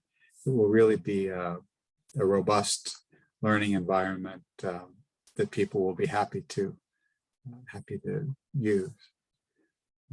Could I have the next slide, Rebecca? Yeah, I just wanted to run through a few other things that we've done. I'm sorry for all the words, but at the University Chapel, we've made the exterior watertight for the first time in a while. It smelled pretty musty and there was plaster popping off the walls. So now that we've got the water not coming inside, we're excited and looking for funding to restore the interior of the building to try to capture its late 19th century appearance. The East Range stormwater work really was about controlling the water as it races down the steep hill on the east side of the lawn. Some of the basements in that area had been flooding since the 1820s, and we're really lucky. We think we've got it now. Over the last several heavy rainstorms we've had, there hasn't been any water in basements that always had water. The walk that runs behind the West Range, some of you may know, as one of the many gravel walks. We've repaved that in brick, and it's now both very handsome and much more navigable than it had been. Over the last 10 or 12 years, we've been recreating the original appearance of the roofs of the student rooms on the lawn. And we've finished now the entire west lawn and had hoped to start the east lawn this summer. But as with many people, the pricing of the commodities that we need to build this made it really just not possible. I think this section was priced at somewhere between 40 and 50% higher than the last section we completed. So we decided to take a break and see if the commodity prices come down so we can start again. The Tuscan columns on the lawn have been gradually being restored. They've had many, many, many coats of paint and plaster. The stucco has been patched with Portland cement. So our masons have been going through and taking all of the coatings off and removing the later patches and repairing it with proper mortar. And if you happen along the east colonnade, you'll see they just look terrific. The stone capitals and bases are exposed, and you have the proper emphasis on the columns. As we continue our research on the lawn, we are doing a series of historic structure reports. All but one of the pavilions has one, and about half of the hotels have them. But we've turned our attention recently to some of the outbuildings, McGuffey Cottage and the Mews, which were built as exterior kitchens and quarters buildings. And then the space below East Lawn 22, which is really interesting. It had a fireplace added sometime in the 19th century and shows clear signs of having been occupied. It happens to be right next to a cistern that was built as part of the original construction, early construction of the lawn. And this just, these reports tell us about the evolution of the university in its early years, the African-American experience at the university before the Civil War, and really helped flesh out the story of the university in a way that it hadn't been investigated historically. I will mention that, as several others have, Rivanna Archaeological Services has been essential to our work on this research. They do pre-construction investigations for us, and their ability to manipulate the archives at UVA is almost unparalleled, and they've contributed mightily to several of the historic structure reports we've done recently. So I think that's my 3 minutes. Thank you. Thank you so much for the presentation and for hanging with us until the end. And so those are all the presentations that we have for tonight. And I just want to say that I am so honored to be part of this group. Everyone is doing such amazing, important work locally and throughout the state. And I just wish that we could all be together tonight. But next year we will be. So again, I'm the president of Preservation Piedmont. We were founded in 1993. We are an all volunteer nonprofit grassroots organization dedicated to preservation, public awareness, and advocacy in the city of Charlottesville, Albemarle County, and the adjacent localities. And one of the things that we do is organize this event every year and get everyone together. We've actually waived membership this year in response to the pandemic. And by waiving membership, we have 80 new members this year. So I think that you are all members, but if you're not, you can at least tell your friends, go ahead and take advantage of that last month or so of free membership. And I just want to thank you all for being here tonight. We are recording this meeting. We will host the video on our website, and I'll be sending an email out soon. Not tomorrow, but hopefully sometime next week with materials, and we'll be saving the chat. So thank you for being with us tonight. Thanks, Rebecca. Thanks, everyone. Thanks, Rebecca. Great to hear all this. This was wonderful. Agree. Thank you very much. Have a good night. Thanks, everybody. Thank you. Thank you.